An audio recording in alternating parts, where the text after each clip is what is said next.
somebody you really like, I mean like really like, but you're not sure if they feeling you, this is one of these scenarios. You know, like boy meets girl, this whole coming of age thing, this is my story, and I just want to share it with you. I woke up in the morning feeling better than I did last night. Now I got a text from this girl I've been feeling right for a couple months. Hit me, are you up? Text back, girl, what's up? She said, let's link up. One time, probably two. Bring your friends too, cause my girls are sliding through. You can meet us at the park, so get ready. I wanna see you, and don't be late. It's a lovely day, and I wanna conversate. So I'm getting ready. I'm looking sharp. Got a text from my crush, meet us at the park. So I call up my homies, what's up, dog? And we bout to make our way to chill at the park. And we go, and we go, and we go, and we go to the park. And we go, and we go, and we go to see my crush. And we go, and we go, and we go with the homies. And we go, hey. So we get there, I see her from a glare. People playing ball, she waving at me, dog. I pulled up a seat while the homies greet. She hugged me, saying things like she missed me. Sparked the conversation, cracked a couple jokes, thinking how far can this go? She feeling me, but I gotta know for sure. While we talking, this dude sat beside her, dog. And then he said, babe, we heading to the mall. I was looking like straight full, had all the homies laughing at me, bro. The girls was laughing at me. I'm like, dang. But it's all cool though. I messed with a cousin like a week after. Yeah. But yo, I'm glad you're here to listen, man. Let me tell my story. Appreciate that though. Peace.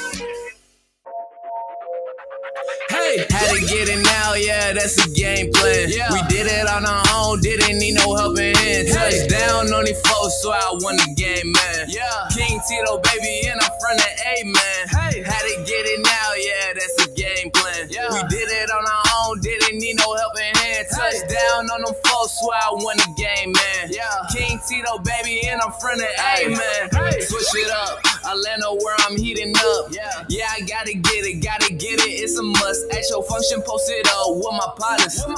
Current classic is the brand. Say it louder when I shout it. Girl, you got it, bring your friends too. We can get lit too. Show you what I can do, but I can't dance. Just playing. I'm about to have Atlanta streets blazing when I come through. Man, this for bank too. Hey, I crank like cod colors from the most side. Decap the bank kid, man, they go wild. Remember thinking to myself like this go time. Can't I see what I'm rocking? Yeah, that's all the time. Yeah, I've been in my groove. Tito, it's the truth. If you ain't down then I don't know you. Sticking to the script, it is what it is. Heating up this year, get ready for the kid. Had to get it now, yeah, that's the game plan. We did it on our own, didn't need no helping hand. Touchdown on the foe, so I won the game, man. King Tito, baby, and I'm from the A, man. Had to get it now, yeah, that's the game plan. We did it on our own, didn't need no helping hand. Touchdown on them folks, so I won the game, man. King Tito, baby, and I'm from the A, man.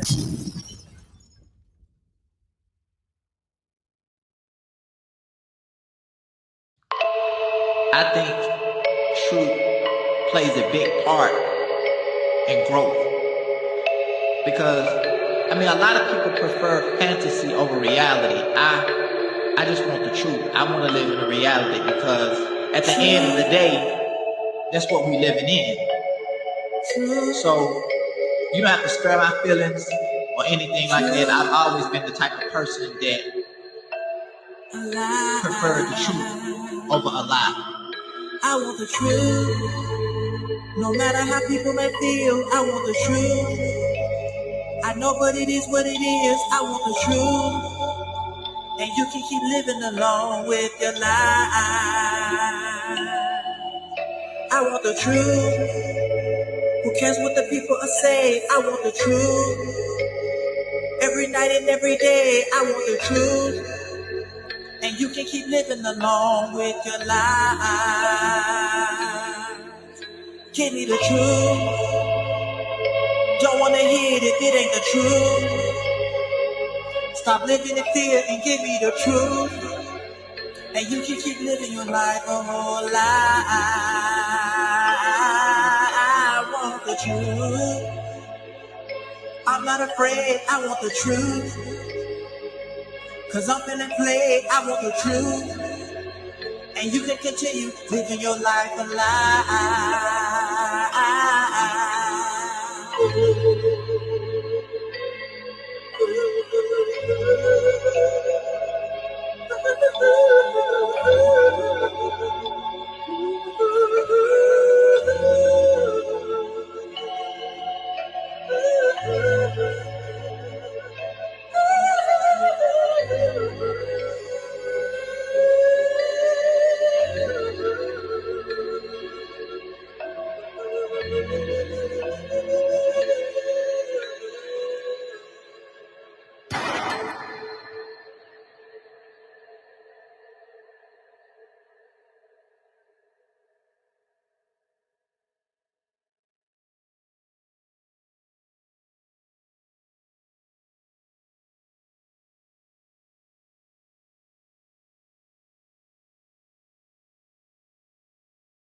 Rolling on the I-95, high life, hoping I don't die.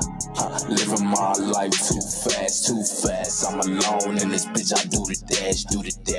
Rolling on the I-95, high life, hoping I don't die. Living my life too fast. We are on. I'm not waiting on no timer. 10 minutes. Forget it.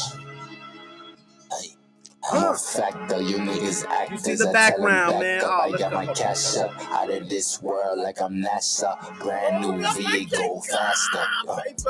Nick And I stay Peso. Shout blessed out like to you. a pastor. Hey, all white bastard. All right, there we go.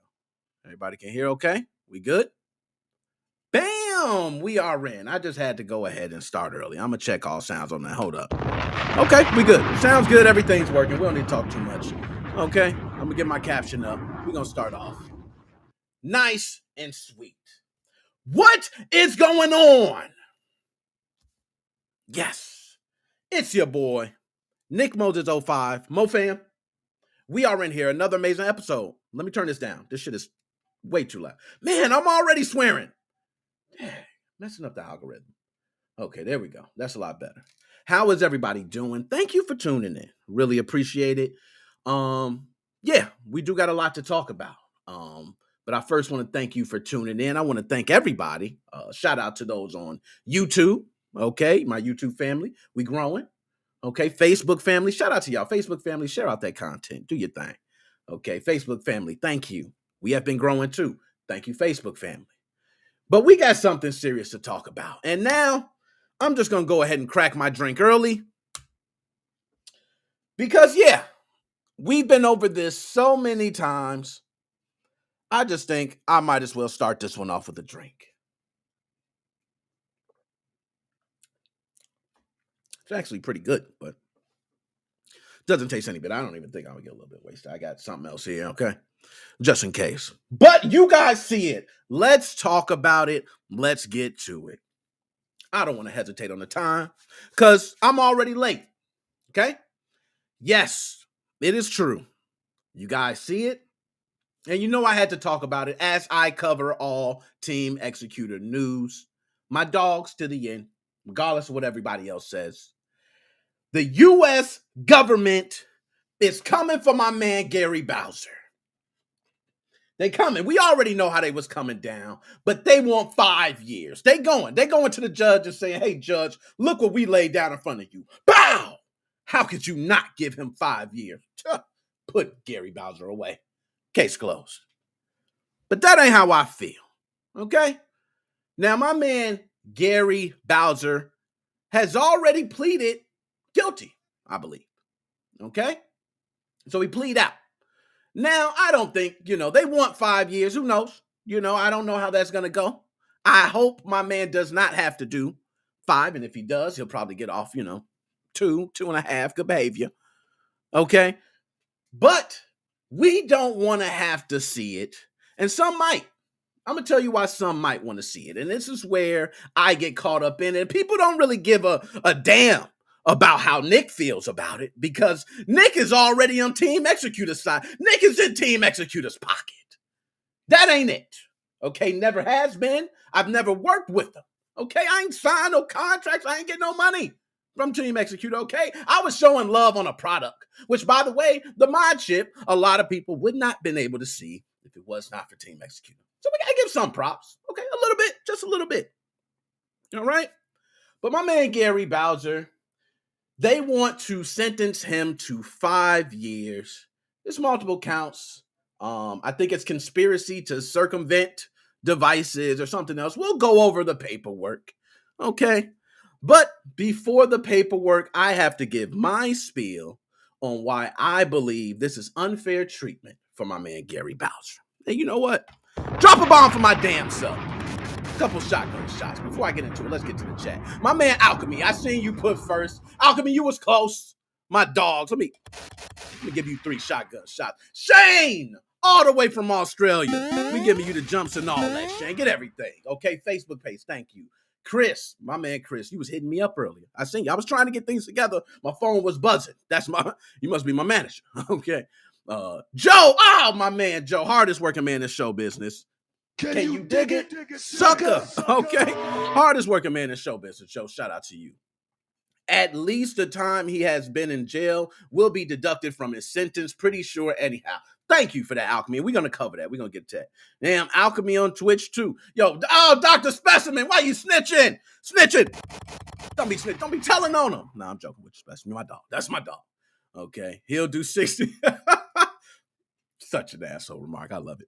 Nick only wants to be in TX pocket. You know it. You know it, baby. TX. I'll let your boy when you get out. Okay, y'all might. All right. Let's see. Also, Nick, you got to get. Okay. All right. Yes. Oh, restream chat. Thank you. Thank you for that. So everybody want to see chat. See, that's why I got the team on deck. Okay, you're right. I'm tripping.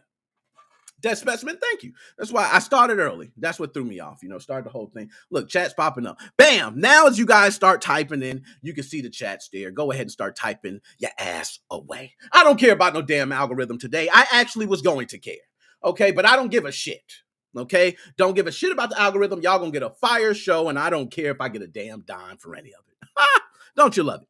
So, I just wanted to go through the comments. Y'all see y'all chatting in again. Hold up, Alchemy first now. Ha, he got you. Nice one. But my man Gary Bowser, I'm going to tell you why I feel it is unfair for my man Gary Bowser to have to do 5 years. Now, as Alchemy has stated, thank you for stating that, Alchemy, he has already served quite a bit of time. I think we've been speaking about this for years now. How long has it been? Has it been 2 years? I don't know. It feels like 2 years. Okay? We've been speaking about it a long time. Sage, shout out Sage. Yo, Hope. Sage, shout you out. We've been speaking about it for about 2 years now. So my man gonna get time off. He gonna get some of that time off. Thank you. We glad for that. But I don't even think he needs to get 5 years. And I'm going to tell you why I feel like it. And I don't care if people hate it. I don't care if people feel like, oh, well, he made all these $millions and he circumvented the device. I understand big business. You took it. You're going to face some time because it's federal crime. I understand all that. But I want to state this. One thing I do not like is the laws behind the DMCA. The DMCA laws are funky as hell. I think we all can agree on that. Pretty funky. Okay? A lot of us, especially us old school, okay, because we now get to the point where a lot of us gamers are just middle-aged damn men, fathers, and all types of shit like that. Okay? That's pretty much it. That's what we are. We holding down the gaming industry. These young bucks are coming over, tearing the shit up, and we trying to hold it down. That's really what it is. The DMCA laws have stopped a lot of things. We were ones that we always wanted to have backups of our games. One thing, now, all my older generation, remember Nintendo cartridges? Shit, you can fling them over the house and somebody can catch it on the other side or drop it, pick it up and put it in your Nintendo. Shit works. Okay, 64 cartridges. We were sliding those shits across the wood floor. Here you go, man. What you need? Mario 64? Bam! You can't do that with disc. That's why it's bad. With disc, you can't do that. So us middle-aged, old-ass men here, okay, fathers, we said, hey, We want to be able to back up our games. These discs get scratched too easily. We used to manhandling these games. So backups became very popular. And yes, piracy, I know, it's part of it too. But DMCA laws have made it now to where any circumvention, okay, any copyrighted material, okay, so that's anything in there that's protected under that law that's in that system. If it's circumvented in any way, it has to be specific reasons. And guess who comes up with these reasons? Yes, exactly. You know, those higher ups, those who don't even have any idea what's going on, but the laws are being made by them. So I do know that they consult with certain people in the industry, but those laws are made by them. So the reasons have to be this or this reason or this. And they can feel like, oh, this is not a justified reason. This is a justified reason. So now we get to this point where shit, are we going to own anything in about 10 years? Are we going to physically have anything literally in about 10 years? It's serious. We're not. These DMCA laws have made it to where we are seeing physical media die in front of us. We're watching it. We're watching it die in front of us. So anytime somebody gets charged under these DMCA laws, I feel a type of way. Reverse engineering is a big one. We talk about it all the time. What is covered under reverse engineering? There's certain things you can do. Okay. Oh, if you're doing it for this reason, you can do it. But if you implemented anything, it's illegal. Oh, you can just look at it, but you can't implement anything. Like, it's so specific. And we will get to paperwork because I don't want to be out here just shouting things. We will get to paperwork. But I feel like physical media is dying. Us middle-aged ass fathers are tired of it. And we sitting in these DMCA laws. And guess what? The young bucks don't give a damn. A lot of them. I ain't gonna say all of them. OG Dead Specimen. I ain't shouting at you. I know you cool. You want your physical media. But a lot of these young bucks don't give a damn. They buying skins. They buying all types of digital games everywhere. And they don't give a damn. It's all digital. They gonna download it. If they lose it, the server goes down. Mom, buy me another. We care because we don't want to be stuck to when the server goes down. Our old asses think about an apocalypse where we got a power generator and luckily we got a damn game we can play. Like, that's what we think. So it's crazy. So now, I am going to pull up the specifics on this because I don't want to just be ranting and people thinking I'm just, oh, he's talking crap. But my man Gary Bowser is facing this time under these DMCA laws and they are shit. I'm sorry. The DMCA laws are shit. That's just the way it is. Okay, we can buy the same game on 5 different platforms. Why the hell can't one game cover all? Because businesses need the money. Makes sense, right? So DMCA laws don't really matter for big business. Matters to us, the consumers. Now, I do understand the laws as far as people just getting in there and copying shit and selling it all over. I understand that. But let's pull up the specifics. I'm not even going to do, because I'm getting pissed off. I'm going to be honest. I'm getting pretty pissed off talking about it. Y'all can probably see it. Okay, the man Gary, and I don't even got no personal thing with Gary. I just want y'all to know that. So it ain't like Nick, when they talk about TX Pocket, all bullshit, it's funny. But I had probably 1 or 2 interactions with Gary, and it wasn't nothing crazy. Asking a question or something, he answered something back. That was it. I didn't have nothing else happen. That was me. But I've heard many people say Gary is an asshole. Oh my God. I've heard more people say Gary is an asshole than I heard more people say Gary's a good guy. I mean, people will come out the woodworks. Hey, that guy, Gary, oh, I hope he gets shoved up the ass in that prison. Oh, I hope he dropped his soap 3 times in one session. Damn. Woo, the Gary hate is real. Okay. One fucking greedy bastard. You see what I'm saying? The Gary hate is real. Okay. And I understand why you might hate an individual. But I still feel these laws need to be looked into further for the DMCA. And that's just me. Joshua Drake. Yo, we got to hold up. I'm dropping bombs all day. My man Joshua Drake. Shout out to you. Yo, thank you for the donation, man. And also, last week we fired it up. I hope we turn it up even more. Damn. We can't get a break. Okay, Gary is a great guy. The haters are just loud and stupid. Shout out Keemon for that. Thank you. I'm going to give you something. What I got for you? There you go. You got 2. he's going to the club fed, and it's an easy 3 years in there for good. Yo, and he's like, now that's one thing we need to talk about, because it's different when going to the federal penitentiary, like you watching the Oz series on HBO. Y'all remember that? Hey, that was rough. You couldn't even make it a week in that thing. Okay, and if you're going in there, you're spending months. So I would worry if Gary was to touch that, but he's right. I don't think Gary will be touching that. But who knows? I can't say. Gary might be right next to Tiny, who's about 6'6", 300 pounds, and was waiting to have a busty boy to help him out around the cell. You know what I mean? It just might. I can't just say anything. I got to be honest. Okay. I call BS on the DMCA. DMCA is ridiculous, man. DMCA is so ridiculous. I will say they have made it to where you can't circumvent any type of copyright. You know, so it's like you really can't do nothing. You can't do nothing. If you, for any reason, you better follow one of those reasons under the code or the law, or unless it's illegal, flat out. So let's go ahead and pull it up. I'm going to switch screens here, and I'm going to pull this up so we can go ahead and read it. And my man Zach Zwien wrote the article from Kotaku. Y'all know I be interviewing the Kotaku staff.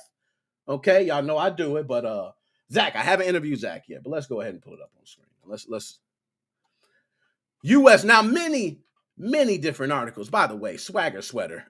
Swagger sweater. I just had to say that. But many different publications have posted this and have talked about this. You know, I usually try to shout out my dogs from Kotaku. They spend time. You know what I mean? They holler at your boy. But we used to have Gary News every week. I see some, Gary News was like, oh, this was Gary this. Gary's been out the news for a minute. Now my man's got the 5 years, and you write time already spent. Maybe he'll have to spend 3 years or something like that. It'll be, I ain't gonna say easy. Let me tell y'all something before we even get into this article. Jail is not easy. Okay, jail is not. And if you talk about county jails ain't easy, a state jail, federal jail, it ain't gonna be easy. Okay, like you gonna be in there and you might be cool, but it ain't gonna be easy. As long as you stay alive, that's like the positive part. Okay, you stay alive, you come out healthy, and nobody got you. And you know what I mean by got you. Take a swig. I hate drinking those type of drinks. The U.S. government suggested to a federal judge on Thursday that Nintendo hacker and modder Gary Bowser received 5 years in prison after he pled guilty to 2 charges involving the selling and creation of mod chips that all y'all asses been using, okay, that could allow people to play pirated games on their Nintendo Switch. And shout out to all the beta testers of the chips. Can you dig it, sucker? I can dig it.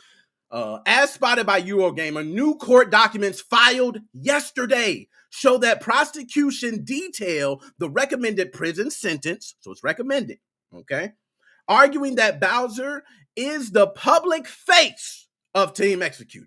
Public face. When you think of TX, put up Gary Bowser, is what they say, which it describes as a criminal enterprise. They don't even give the respect. So I'm going to tell y'all something. If you in a gang, okay, and let's say you're in a gang and your gang does nothing but good things. Oh, nothing but good things. You give toys out to kids. You donate to the homeless. You do all the good stuff. But guess what?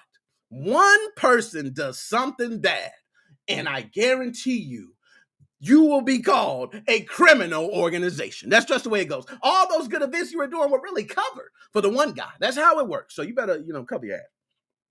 But for almost a decade, flaunted vulnerabilities found in video game consoles and undermined the integrity of those systems and video game users' experience. Now, you can say of those systems, I was going to say they ain't ruining the experience, but if you get some game cheats going on because of the device, somebody online playing with you, your cheats, Xbox 360, Call of Duty, modded lobbies, okay. In court documents, U.S. federal lawyers say the 5-year sentence is appropriate given the nature and circumstance of the offense and a desire for the sentence to reflect the seriousness of Bowser's crimes. Oh, my goodness. And I can't wait for y'all to call in, but let's just do this. Let's pull up these court documents, okay, because we always like to get to the smoke. Now, before I even start jumping into it, just want to make sure I ain't missing nothing in the chat. I always like to get to the chat. Yo, Joshua Drake, appreciate your donation too. I gotta say it again. All right. When I call in, can I use the number? Yo, I don't know what you're doing. Do whatever you're gonna do, man. TX all the way. Yo, Vincent, talk to him nice. He don't even care. TX all the way. Okay, TX all the way. Talk to him. Torrent Freak was just Torrance Magnus. Copyright, I don't give a about other news. Talk to him. Okay, let me get back to copyright. Now, in these documents, there's a lot of things. They actually laid this document out very nice. And if I was a judge, I'm not gonna lie. I would have to see the defense and their layout of what they would put, but this is beautifully written. I must say so myself. So they give an introduction pretty much covering the whole background in just a gist. Now you can see how it is. Defender Gary Bowser, key member of TX, one of the most prolific video game hacking groups, okay? But they go down factual background. They like factual. We ain't gonna give you the BS of the conspiracies and all that we might be, because he already pled guilty. We don't care about that. But we gotta give you the factual background. The video game industry is an ecosystem based on contributions from console manufacturers, video game creators and developers, publishers, and retailers. Those entities work in tandem to create video games that are played by end users, and they trying to protect their investments. And TX, for almost a decade, is tearing it up. That's what it's pretty much saying, just tell you that. But Team Executor Criminal Enterprise. Now, I just want y'all to know, for everybody out there that has used Team Executor's software or hardware, no excuses, okay? You've used one or the other. You were part of the criminal enterprise. Oh my goodness. You were part of it. You were part of the criminal enterprise. You were buying it. You were supporting it. But I'm going to be honest, that's a little, they're overselling it, of course. Team Executor was a profit-driven hacking group focused on developing, manufacturing, marketing, and selling circumvention devices for various video game consoles. This is where I call the bullshit. This is what I don't like. Now, this is a public document, so I can go ahead and talk shit about it if I want to. It doesn't matter. It's out there. Team Executor was a profit-driven hacking group. I want to tell you this. Most groups, okay, are either non-profit or profit-driven. When there is profit involved, things can get messy. I guarantee you, if you look deep down into a lot of big businesses like we've seen with Activision, Blizzard, you will see a lot of behavior similar to what you may hear about Team Executor. Similar things about what they've done. Okay, and I'm not even going to talk about all the sexual allegations. That's another thing. Like there's a lot on the table Activision Blizzard ain't covering, ain't trying to cover up because it ain't even out there. And now they got Microsoft to buy them out. So they're going to skate a lot of that. And we'll talk about them a little bit later. But the group was led by Defendant Bowser and two other leaders. Max Lauren, who handles strategy and financing. What's crazy is I just had to laugh because every time, I don't know if this Max Lauren Instagram, but every time I look at his Instagram, that man is going somewhere in a wonderful, luxurious vacation. Okay, beautiful place. But it makes sense. He handles strategy and financing. But Yuan Chen, who handled operations and manufacturing, so all the chips, where they were stationed, where they held, while there were only a few leaders, the enterprise involved the participation of many entities, including software and hardware developers, device manufacturers, distributors, and customers. Okay? No, we ain't gonna go through reading this whole damn document. Victims! Damn! You gotta put them down as victims. Yo, hold up. I guarantee you, okay, anything about this is the victims is all gonna be billion-dollar companies. So the victims are billion-dollar companies, I guarantee you. But let's go ahead. Team Executor targeted several major video game titles and console manufacturers. Now, one thing I will say is, to play devil's advocate here, if you do have an important release of a game, now I'm not going to say Nintendo because their first-party titles will survive. But let's just say smaller games that have a smaller company trying to make themselves known. If that game happened to be pirated where a lot of people were weary of purchasing it and did pirate the game, it could hurt the developers and the publishers. Okay, it could. But, this is what we're talking about. I guarantee you it's not it. Nintendo undertook various measures to resist those attacks on its consoles and infrastructure, all of which were matched by new Team Executor products or software. They made sure to mention that. So I don't know. And it's just me. Was Nintendo actually putting out updates simply to destroy the piracy, knowing and waiting for Team Executor to push out an update to fix the piracy, and they were logging it as part of their federal case? If it was, that's deep. That's deep. That show you how deep they go. They actually put out the bait. Hey, update happens. Oh, watch. There we go. We see it. And, I don't know. It's deep. But they go deeper. Defendant's role as a Team Executor manager. So they even break down the roles. Gary Bowser was a high-level manager within the Team Executor enterprise. Now, I'm not here to break down Team Executor's chain of command, okay? That doesn't even matter at this point, really. But they make sure to paint Gary as a high-level manager. The reason being is because they want to be able to take out the head honchos and show that they take out the head honchos. The U.S. government, they really got big nuts, okay? They want those nuts to continue to be bigger. They want to hold them up and let you know, we will take down enterprises, not take down pieces.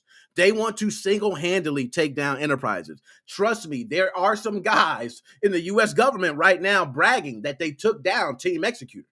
They're bragging about it. They brag that this gaming company was actually running this decades worth of criminal enterprise activities going on, and they stopped them. And they got a big award. It's hanging up in their office right now. Trust me, that's the way it works. Okay, they going for the head honcho. So Gary is a high-level manager. They also made sure to put Max and Chen in here as two other high-ranking managers, which I can say I have heard possibly, allegedly were high-ranking people. So, for instance, Mr. Bowser operated the website maxconsole.com. That website was a significant part of Team Executor's efforts to market and distribute its circumvention devices. And we can go on and read more and more. The plea agreement, okay? Gary Bowser pleaded guilty to one count of conspiracy to circumvent technological measures and to traffic in circumvention devices. Now, the trafficking, I could say, could be one that, you know what I mean? The trafficking is another story. We're talking about bringing things in and illegally. So that's a whole nother story. I can't even go on a trafficking charge. I'm not going into that. But the other one, to circumvent technological measures, it could be possibly fault, but he already pleaded guilty. So there's no fighting there. He pleaded guilty. All right. So the plea agreement also contains the parties' agreement as to restitution. Yes, he did agree to pay restitution fees. The harm caused by Mr. Bowser and his co-conspirators is extensive. For the purposes of sentencing, the parties stipulated that the actual loss to the video game creators, console manufacturers, copyright trademark holders was more than $65 million and less than $150 million. Damn. Now, how many believe that? How many believe that? I want to know. How many of you really believe that Team Executor was raking in tens of millions of dollars?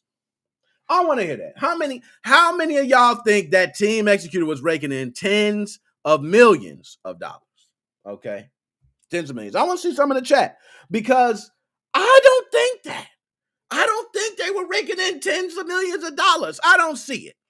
Okay, I don't see it. No, we ain't doing that. I don't see tens of millions of dollars. They was making, decent money, but I ain't gonna say tens of millions of dollars. Now, if you want to say tens of millions in dollars in damages, I'm with you on that. Because if you talk about total pricing of games, which, by the way, everybody who pirates is not buying a game. That is the dumbest damn metric ever. We talked about that before. Dumbest damn metric ever. Oh, he pirated a game. He would have bought it. That's $60. We're going to charge on you. No. Dude, the dude ain't bought a game. Nonetheless, we're not going to talk about it. But I want to say, how many people think that? Hard to believe. We got Vincent. Thank you, Vincent. I agree. It is very hard to believe. You know what I'm saying? Yo, you know what, Vincent? I'm going to put you up there. There you go. Hard to believe. My man Vincent, thank you. It is hard to believe.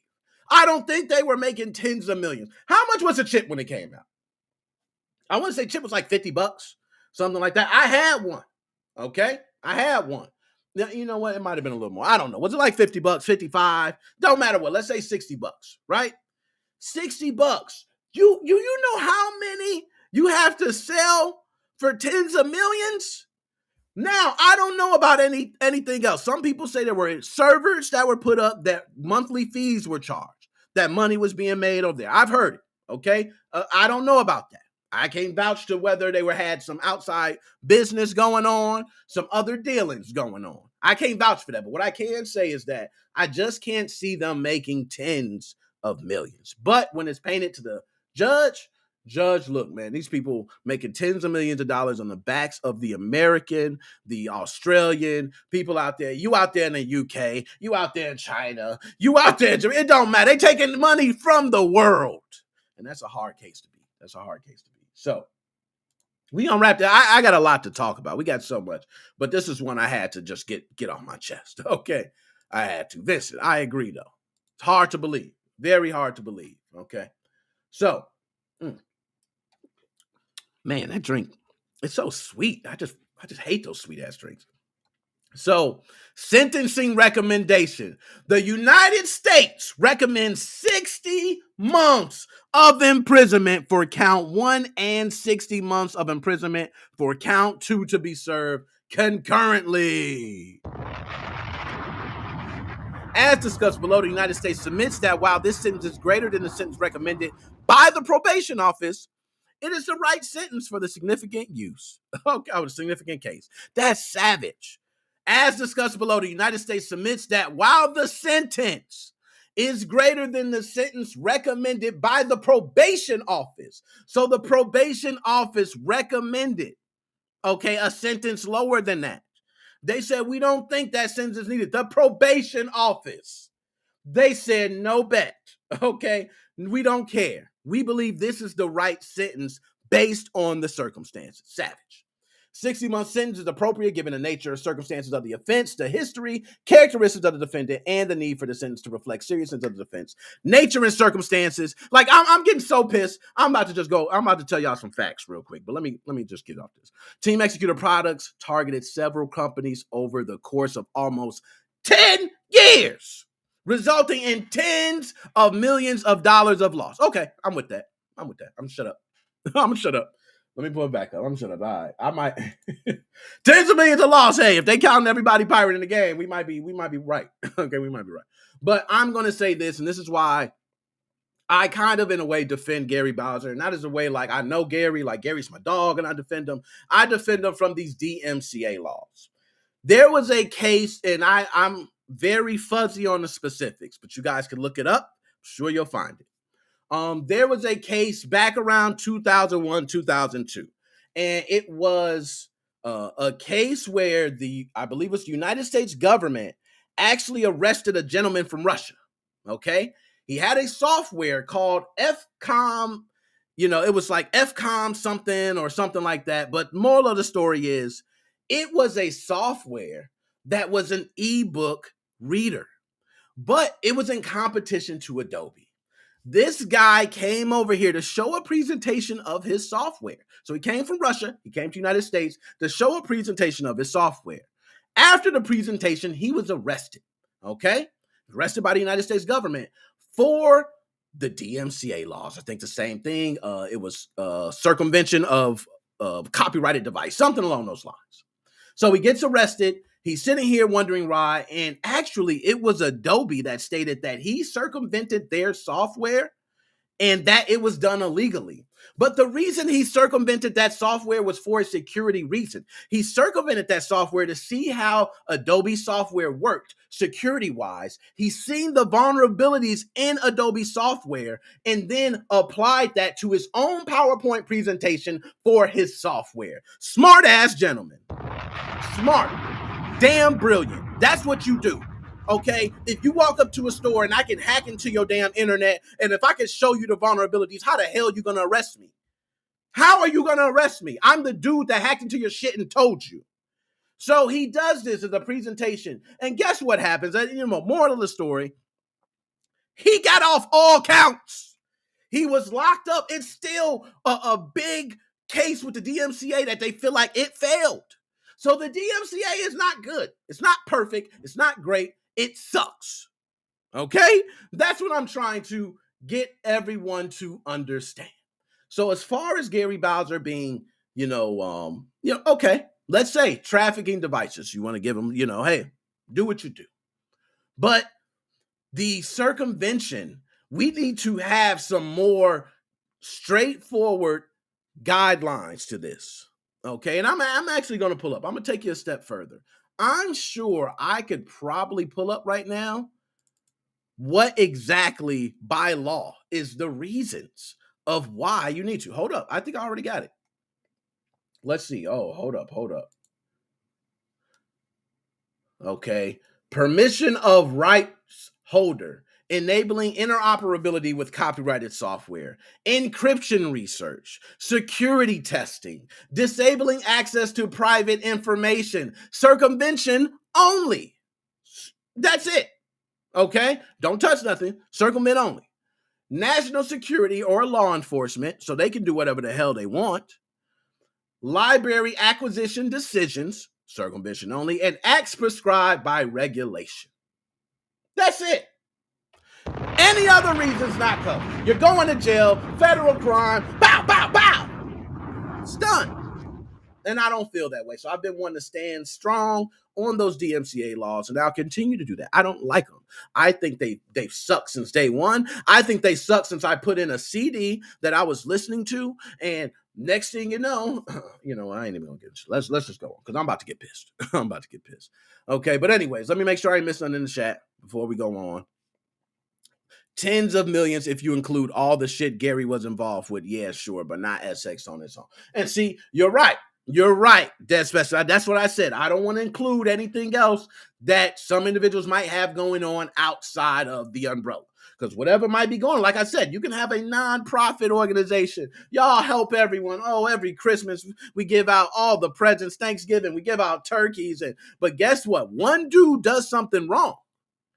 And it can be found that all those giveaways and things you were doing were actually being funded by the criminal activities of this individual. And you have to prove that in court. So, to each his own. To each his own.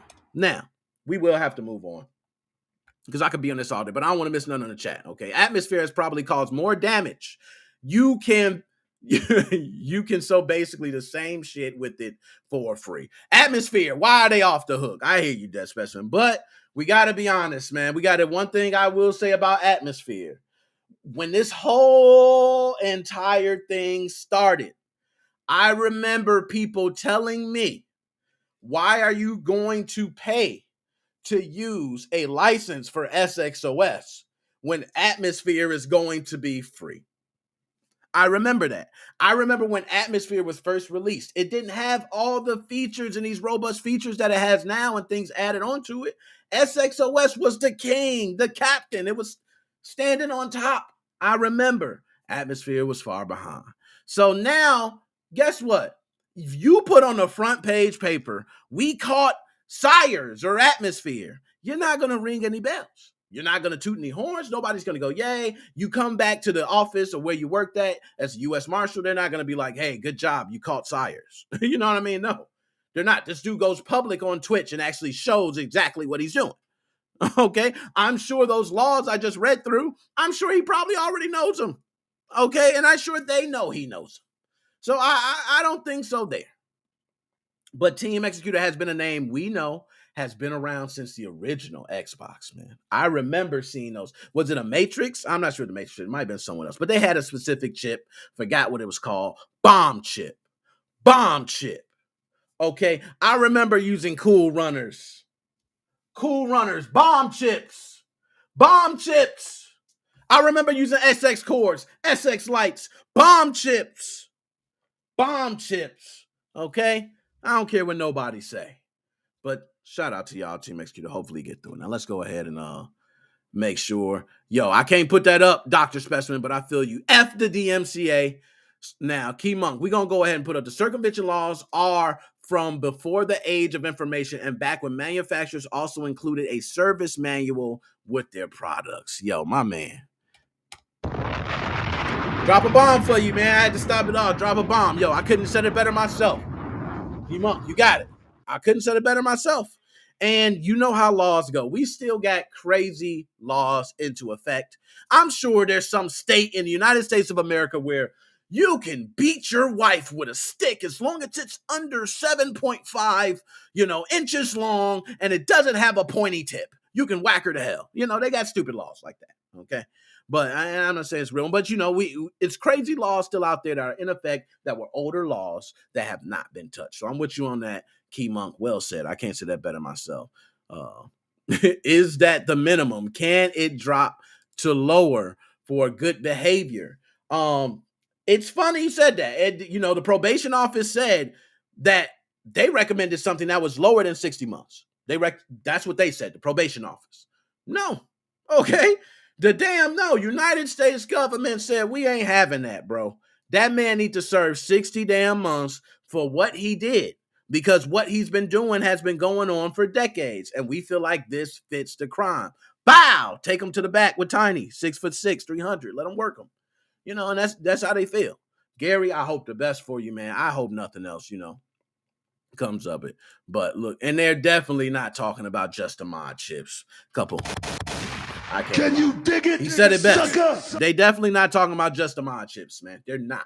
He had a lot of other things going on. Some of those things, which we went over before, were in the other court documents. He had other enterprises going. There were, like I said, there were things like servers going on where there were games where people were actually paying per month to connect to this server. There were, there was a lot of other things going on behind the scenes that, even people inside of Team Executor did not know of. And that's what I want to say. I just want to go ahead and let y'all know this.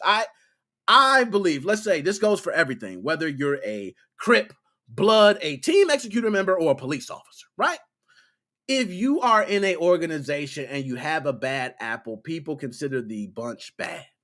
Police, we see it all the time, okay? We see it all the time. And what are we going to do? The moment we see it, all of them bad.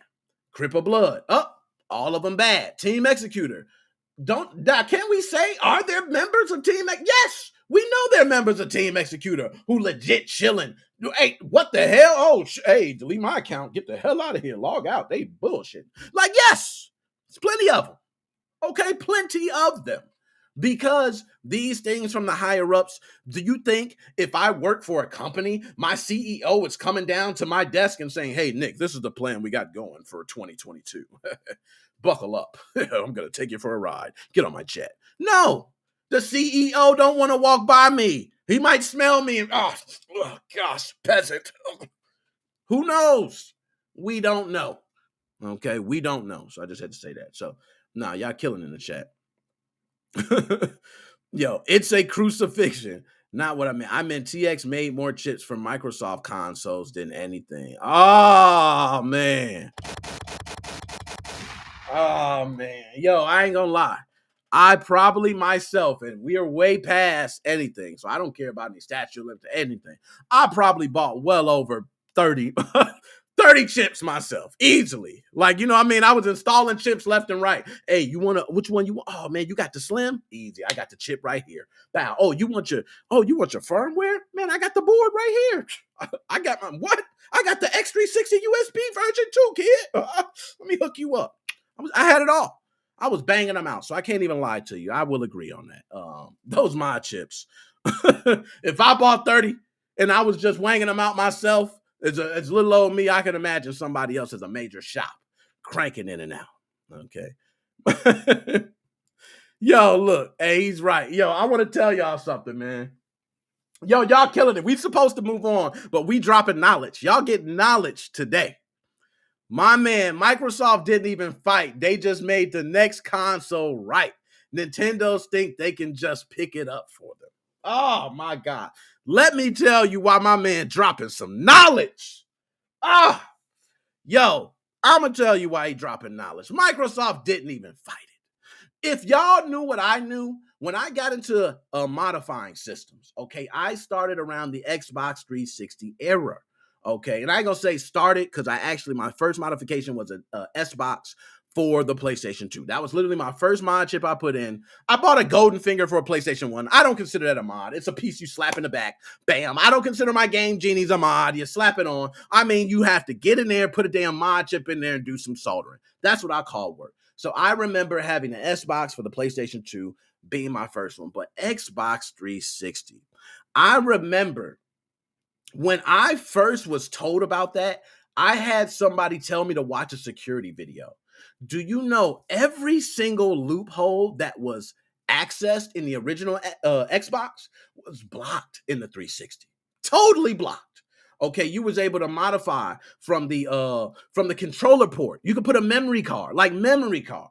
You were able to take out the hard drive, modify it from there. You can modify it over the internet. I think you can modify it from an action replay. You can modify it from within a game. Like, yo, the original Xbox was just idiotic in the amount of ways that you can modify it, okay? So they spent all their money on the security for the Xbox 360. And people think, oh, we got a reset glitch hack, or, oh, we got these chips. Oh, Xbox security sucked. And, oh, you can modify their firmware. No, Xbox security was damn good compared to what they had.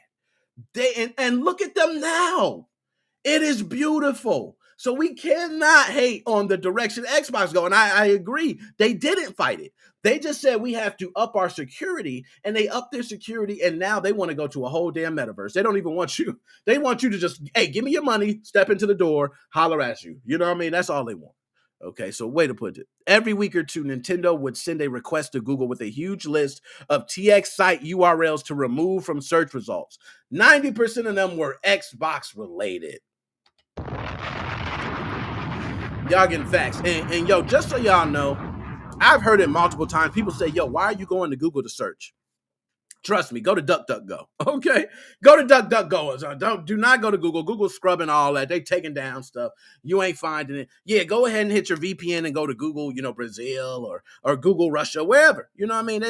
Don't do it. Just go to DuckDuckGo, run you a search. Okay?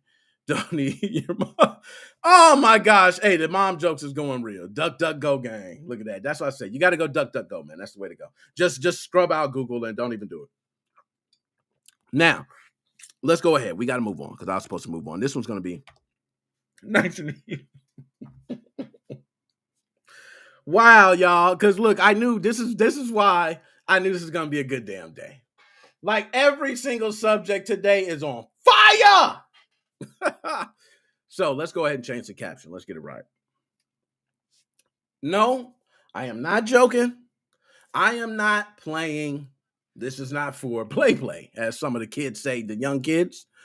There is a man who walked into a bank and robbed the bank with a Sonic mask and did it like he didn't even care. Hold up.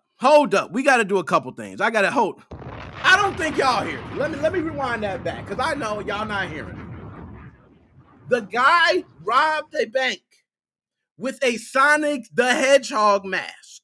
It wasn't a mask made from Sonic drive-thru, okay? It wasn't a Sonic Boom from Guile. No, Sonic the Hedgehog mask. Oh my God. My man, first of all, let me ask y'all this.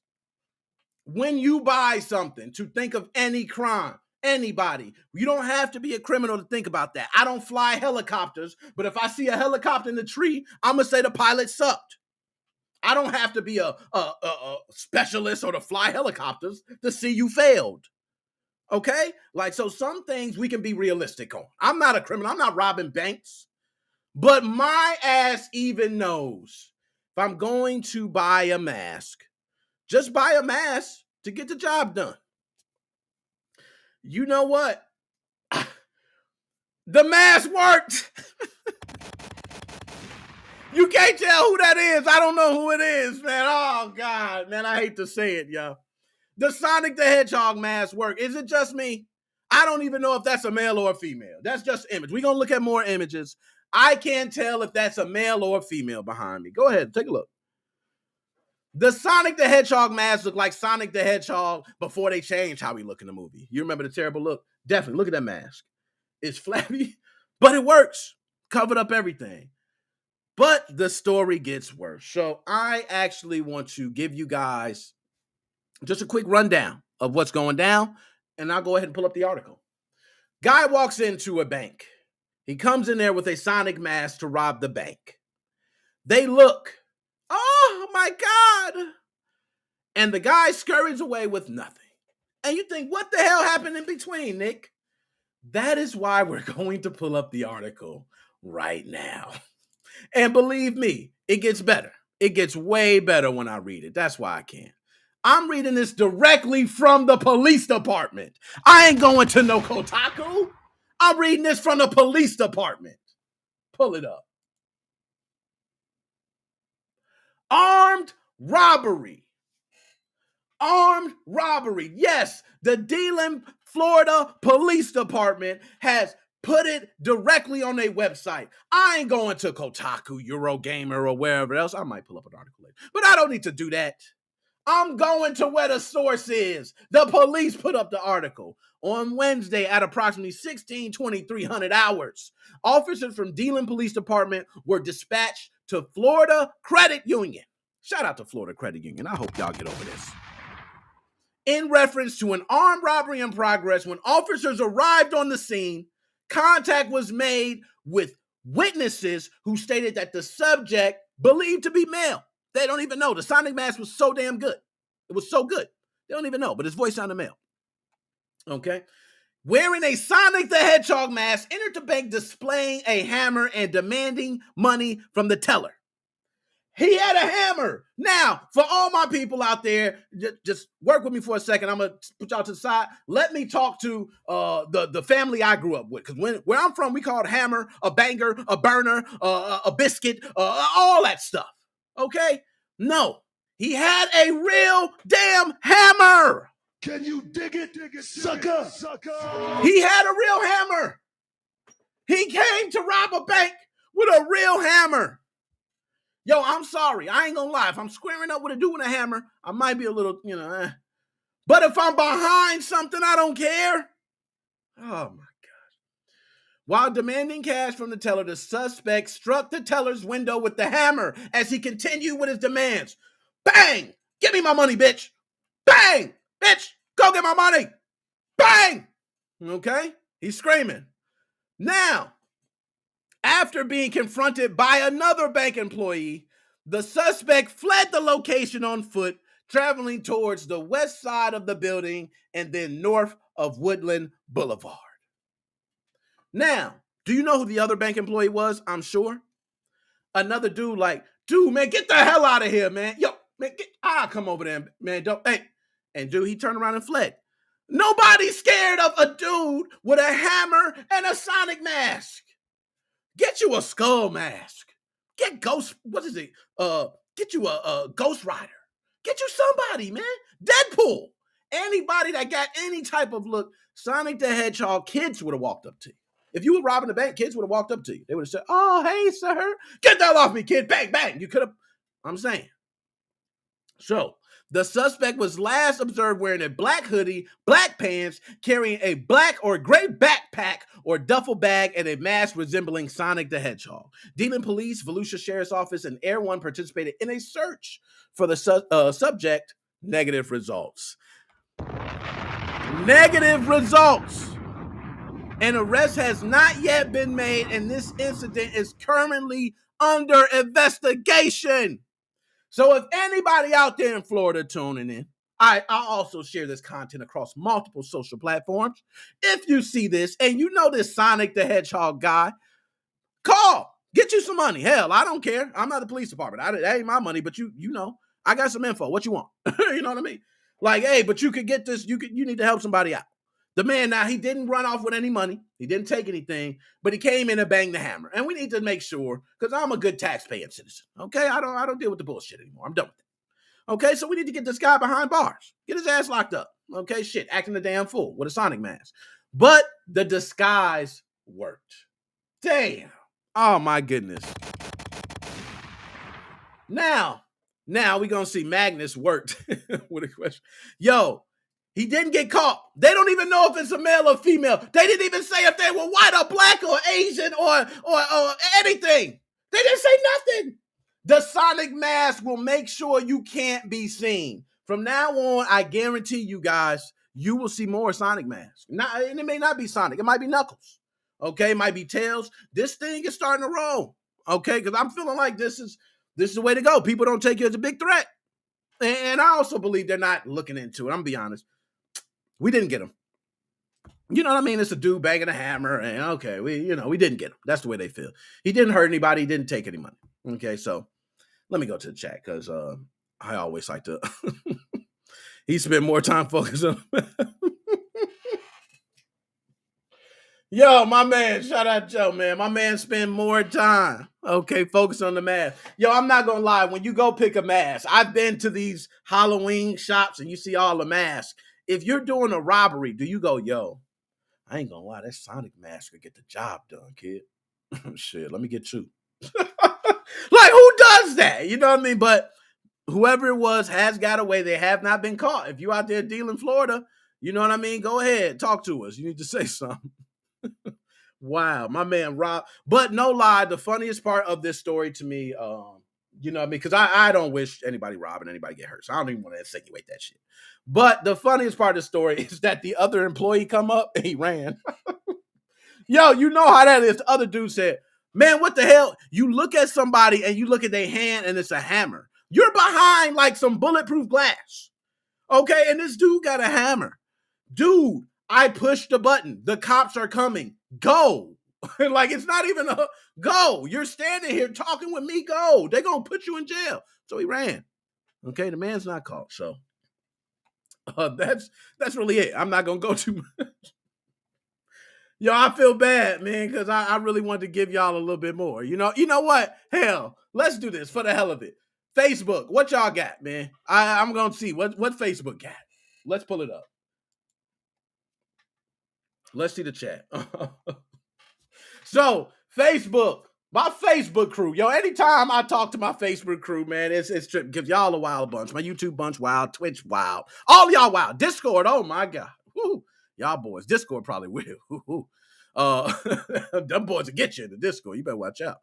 All right. So, the Dealing Police Department posted this on Facebook.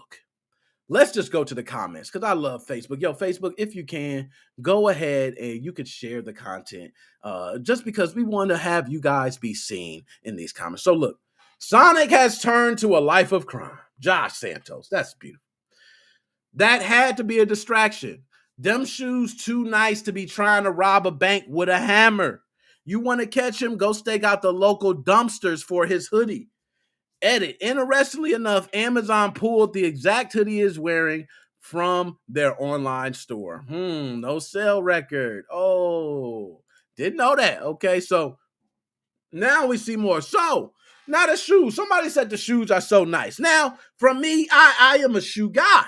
Okay, I look at those and I don't know if those are real or fake. Those could be some fake J's. They could probably cost them all of $30. I've seen it. Okay, I've seen it. I don't know. But nonetheless, let's just assume there's some Jordans, okay?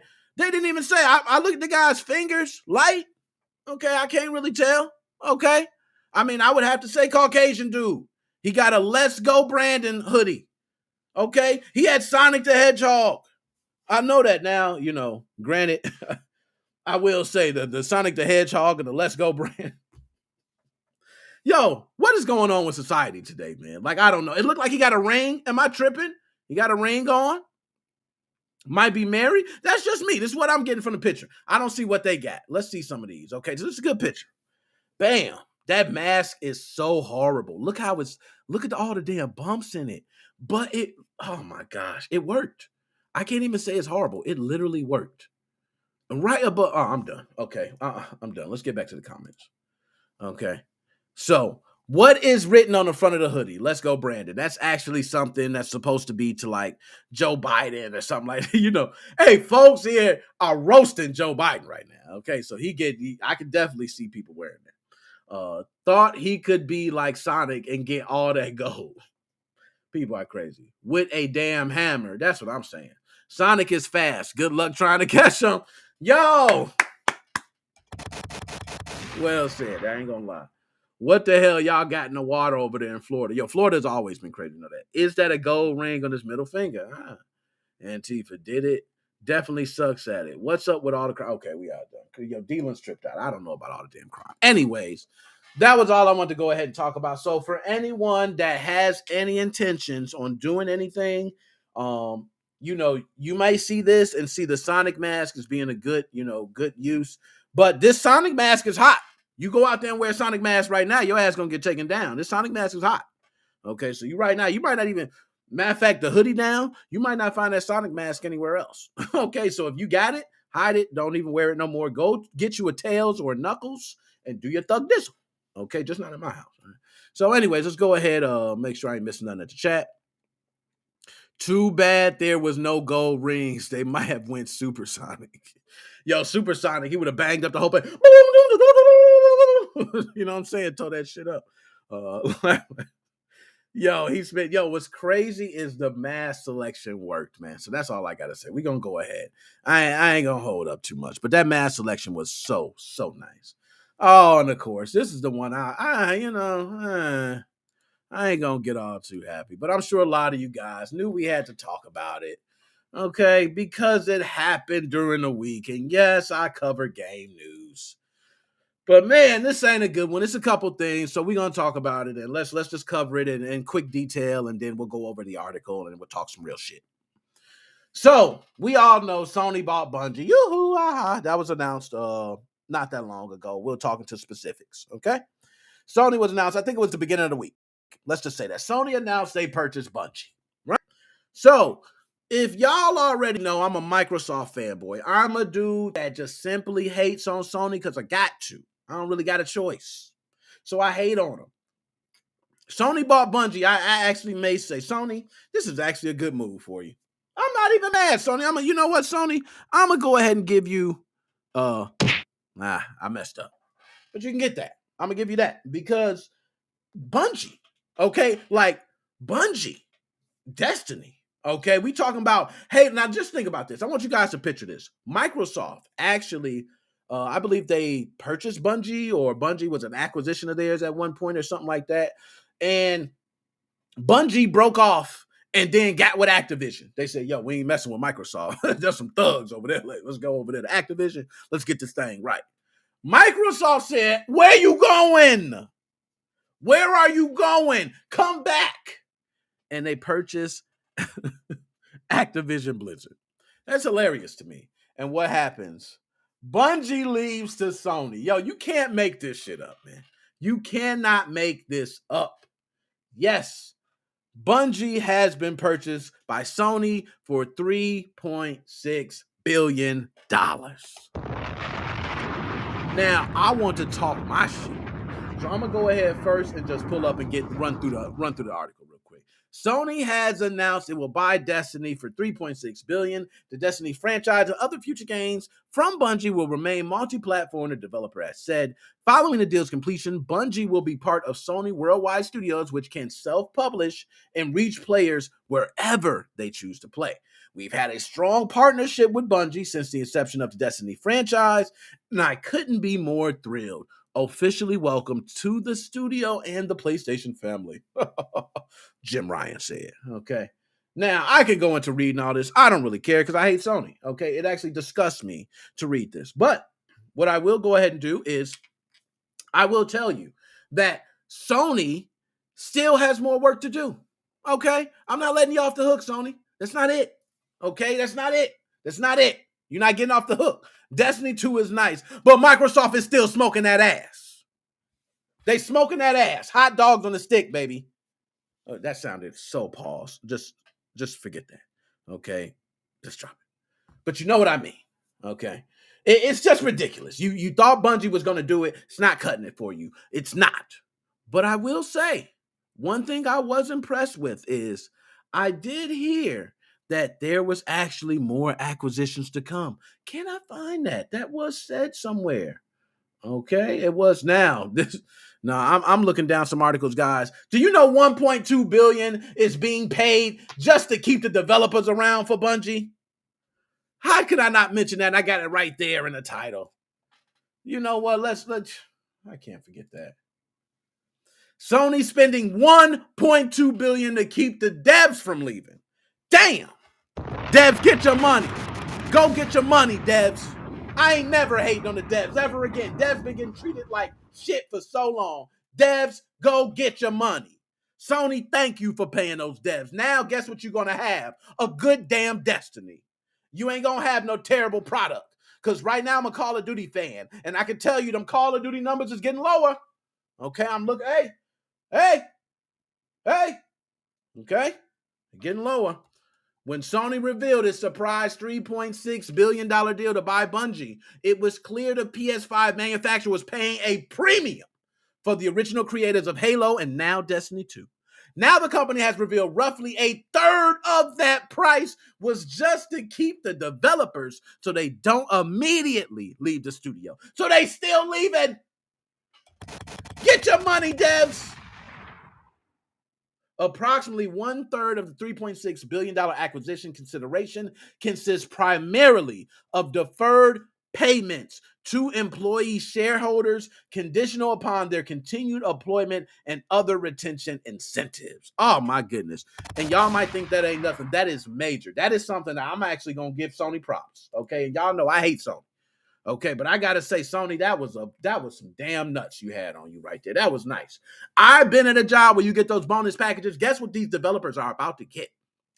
They're gonna be working like normal. They're gonna go to a meeting. Hey, developers, this is gonna be our Bungie town hall meeting. Hey, come on here. You come in there, you sit down. Everybody's normal people. You gotta listen to the big dude, who owns the place speak. So you're kind of sitting there. You're like, yeah, okay, continue. And then he says out his mouth, for you guys' hard-earned work, we're going to go ahead and give you guys $2,000 bonuses a piece on your paycheck next week. You should hear the whole place explode.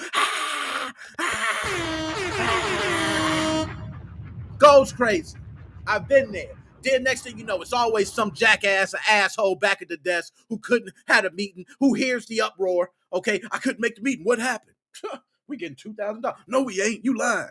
They go to messaging somebody else. Oh, snap, we get $2,000. Y'all know that? Yeah, I was at the meeting. I mean, that's what happens. So kudos to Sony. I mean, big kudos to Sony for actually paying to keep developers around at a time where developers have been shitted on left and right. Okay, left and right. But one thing that surprised me in all this is Nintendo. A lot of people said, oh, Microsoft's going to buy Nintendo. Sony's going to buy Nintendo. Somebody's going to buy Nintendo. Guess what? Nintendo don't give a shit. Okay?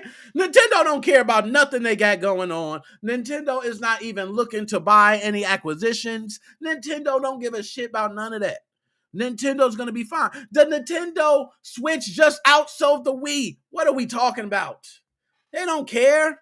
Nintendo is not in this war that's going on between Microsoft and Sony. They don't give a shit. Mario's going to live forever. Do whatever y'all do. We got fucking everything. Okay, we got University Studios type parks set up with Mario. Why do we care? And they don't. They've been smart. They think it's actually a bad thing. I guarantee you, Nintendo frowns upon all these acquisitions being grabbed. I think they do. Okay, so that's not the only thing I'm going to say. PS5 sales are down. I don't want to get there, okay? But the reason sales are down because they can't even produce enough. They can't produce enough, and they're going to cut back again with more chip shortages. Sorry for all y'all who don't got a PS5, okay? But they are expecting to cut back on PS5s. So, the best thing I think that came out this acquisition, and I am going to move on, but this is the best thing to come out of it. Sony wants to help Bungie expand franchises in TV and films. Can you dig it, sucker? Talk to me nice. Bungie wants to develop its franchises outside of gaming, and Sony looks to help. Earlier this week, we know Sony bought them for $3.6 billion, whatever, okay? Now, in an earnings call Q&A, Sony exec Hiroko was asked what benefits Bungie would receive from Sony to answer multi-dimensional support. It's not just for the gaming area, but the multi-using of IP and merchandising of IP. Like a game title may be put into movies. Can you dig it? Yo, y'all telling me Destiny would not be fire as a movie? Yo, do you know how deep you can go into the Destiny franchise for a movie? Destiny could be, and it could be terrible too. Don't get me wrong. You could totally butcher it. But I could see the promise in something like Destiny, which is not so hard driven like some of these other franchises on this story. Like Destiny is it's pretty open, okay, in the story and the way you can expand on it. So I would love to see that as a movie, but many different IPs. But Bungie wants to nurture the IP they have in a multi-dimensional manner, and that's their hope for that. We believe we can help. We have Sony pictures and Sony music. We can make it happen. Yo, oh my goodness. Yo, Sony, I swear to, as much as I hate Sony, I kind of want Sony to be my PR people. You know what I mean? Hey, Sony, come holler at me. If Sony was in my corner, I feel like I'll win every damn meeting. Sony's like, look, man, I'm telling you, look, we want to acquire you. I know. It's $3.6 billion, but we need to pay those developers. We can't give anything more, but I'll tell you this. Sony music, Sony pictures. Bow! Shit sold. Oh my goodness. That's a match made in heaven. So I can't lie. Good things. But Sony, you're not done. You right now need another acquisition. That smoke that Microsoft, that ass whipping that Microsoft put on you ain't done yet. It ain't done. Wait till you start seeing them games that come up on Game Pass. When you start seeing it, oh, another lineup. Damn, Xbox got another hit. And then you're going to start realizing, okay, all right, well, Destiny 2 might, But Destiny 2 makes a lot of money, okay, because it is free to play, I believe, still, but there is a lot of money spent in that ecosystem. A lot of people spend for those, I'm not sure what it's called. It's not V-Bucks or anything like that, it's something else. But nonetheless, excuse me, makes pretty decent money. So I can't be mad at Destiny. So Bungie and PlayStation, appreciate y'all guys getting together, but y'all got a long way to go. Microsoft smoked y'all ass, okay? So let me go ahead and get to it. Red versus blue, but something different. It is so true, man. It's can't recall Destiny races off the top of my head. Yeah, Destiny does have 3 different races. And I can't recall them off my head either. It's like one type. Yeah, I ain't even gonna get into it. But music, I see you. Yo, but that every game. What's up, Gary? Yo, just leave him alone. Leave him alone. Y'all killing Gary. I told y'all, they don't like Gary, man. Gary, I don't know what Gary did. Gary must have pissed in a lot of different lemonades, okay? Shitted on a lot of lawns or something, because people just don't give a damn, okay? You got some folks saying free Gary, but man, they just don't like the guy. Okay, so let's go ahead and move on. Like I told you, we running through these. I got to go ahead. I got to get your calls and all that. Okay? All right, this one I don't really, this one is like, you get high, it's good news, okay. I'm happy for it, but yes, GTA 6 is in development. So, guys, let me talk to y'all and all my old ass middle-aged fathers, dudes, and everybody. Let me talk to y'all. Grand Theft Auto 6 is now in current development. And I'm sure many of you feel like I feel. Really give a damn. Because in development means nothing to me. I'm a guy who watched StarCraft go through how many years of development? Duke Nukem, it came out like how many years later in development? Okay? When you tell somebody like me a game is in development, I don't give a shit. It's just me. Okay? Now, some other gamers, hey, publications, you're eating this up. Oh my gosh, Grand Theft Auto 6. Beautiful stuff. I understand. We've been waiting a long time. Grand Theft Auto 5 has been going on for so long. But I'm going to give you guys and I wish I had a layout for it, but I just want to give you guys a layout of Rockstar and a quick history. Rockstar used to lay out games year after year. Hits. Talking about Rockstar, I can't even think of most of those hits, man. I remember Rockstar had a table tennis game. I loved it. I played the hell out that table tennis game. Rockstar, kudos to the table tennis game. I can't forget it. Kudos to it. Okay? Rockstar. Bully franchise. What happened to Bully? What happened to the Bully franchise? Wonderful franchise. What happened to Bully? Okay, I remember playing that game, and oh my goodness! But year after year, Rockstar used to put out these games, and I don't know was Midnight Club Dub Edition Rockstar? I don't know, but it was different games Rockstar used to make year after year, and then they got into this Grand Theft Auto. I want to say it wasn't Vice City, it was San Andreas.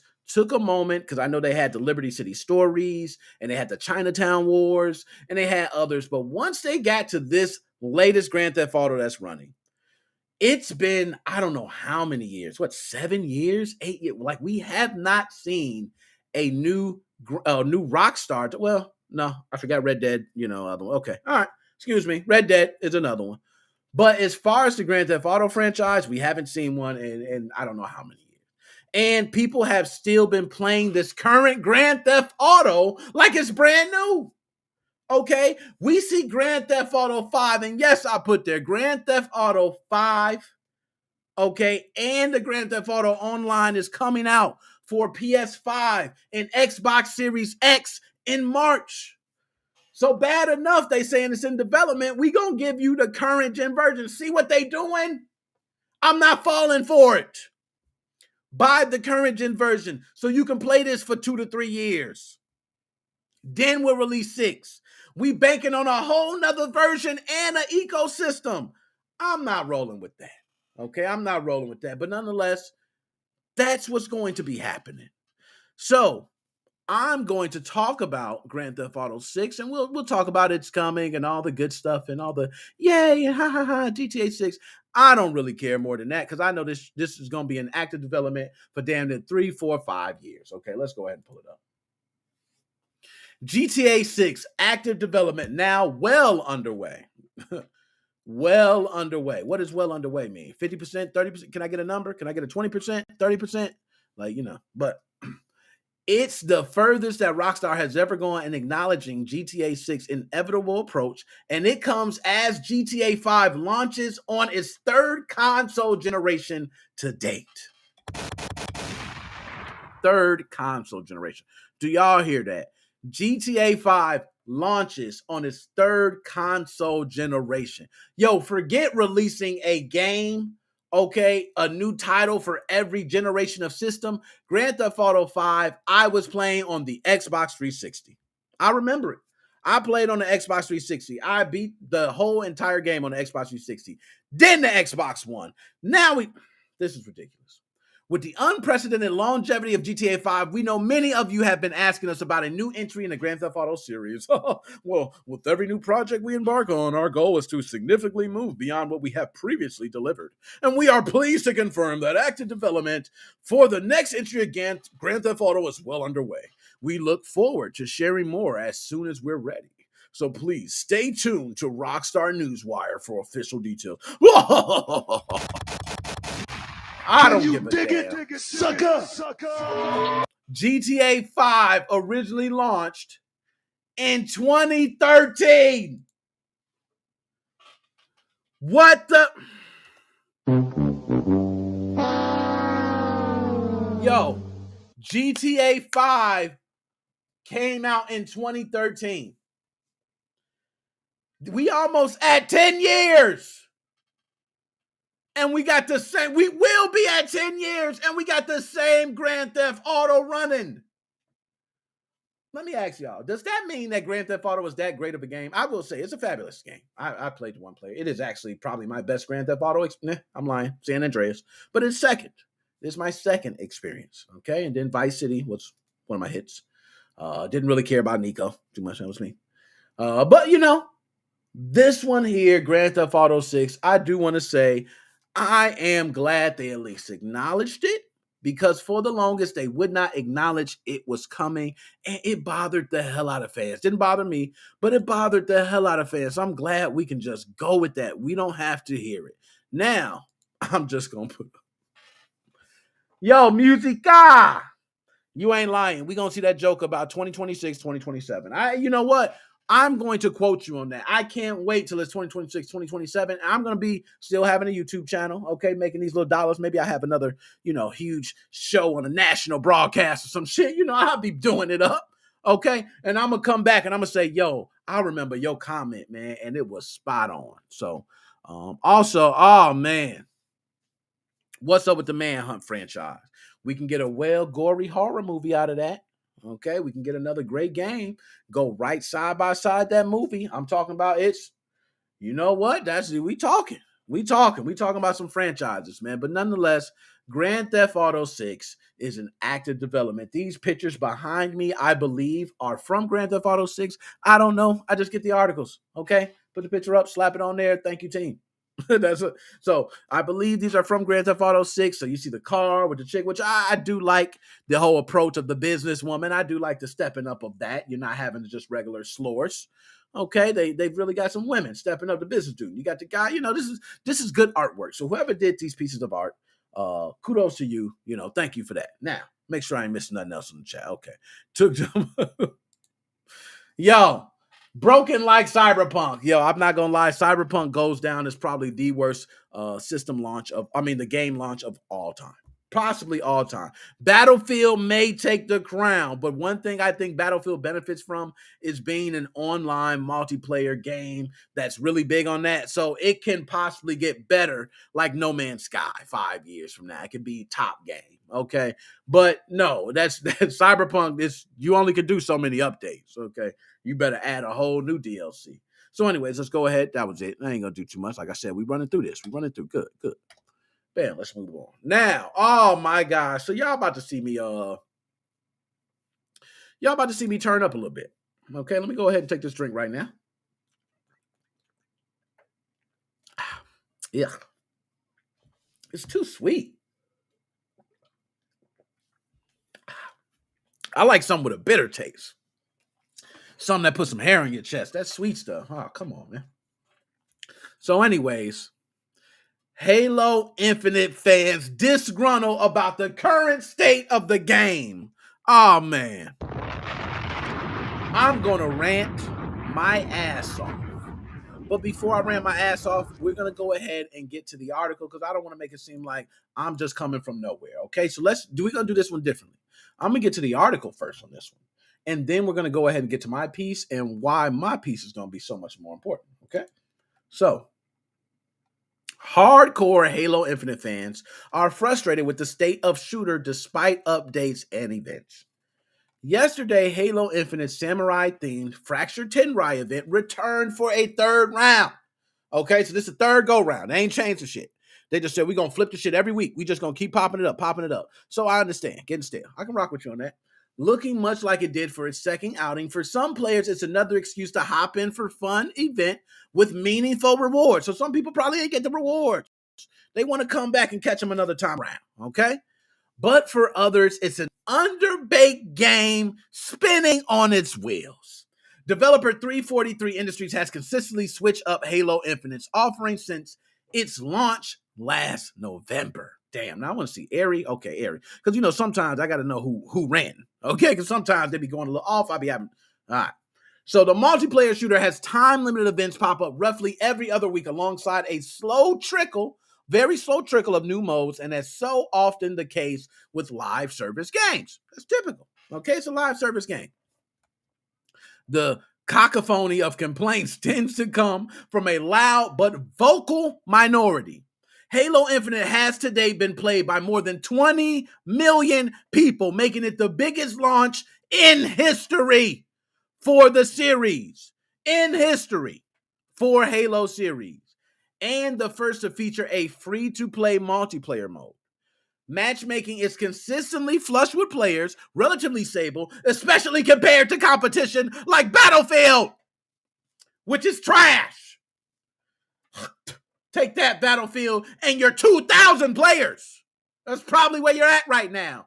Oh, you can't find a match because it sucks. Sorry about that, folks. Matchmaking is consistently flush with players, all right? The community is buzzing on the daily with Halo regularly trending on social media platforms, and Halo Infinite is, by most metrics, a healthy game. But you don't need to look far for haters, okay?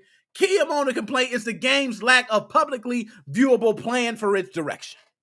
At launch, 343 Industries said it would release a roadmap, okay? of things planned to come for Halo Infinite in January, but that roadmap hasn't come, and it's now February.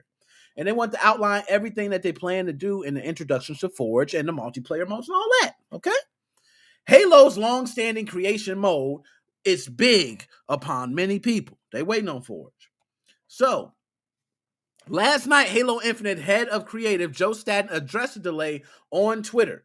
We need more time to finalize our plans, so what we share is something you can rely on.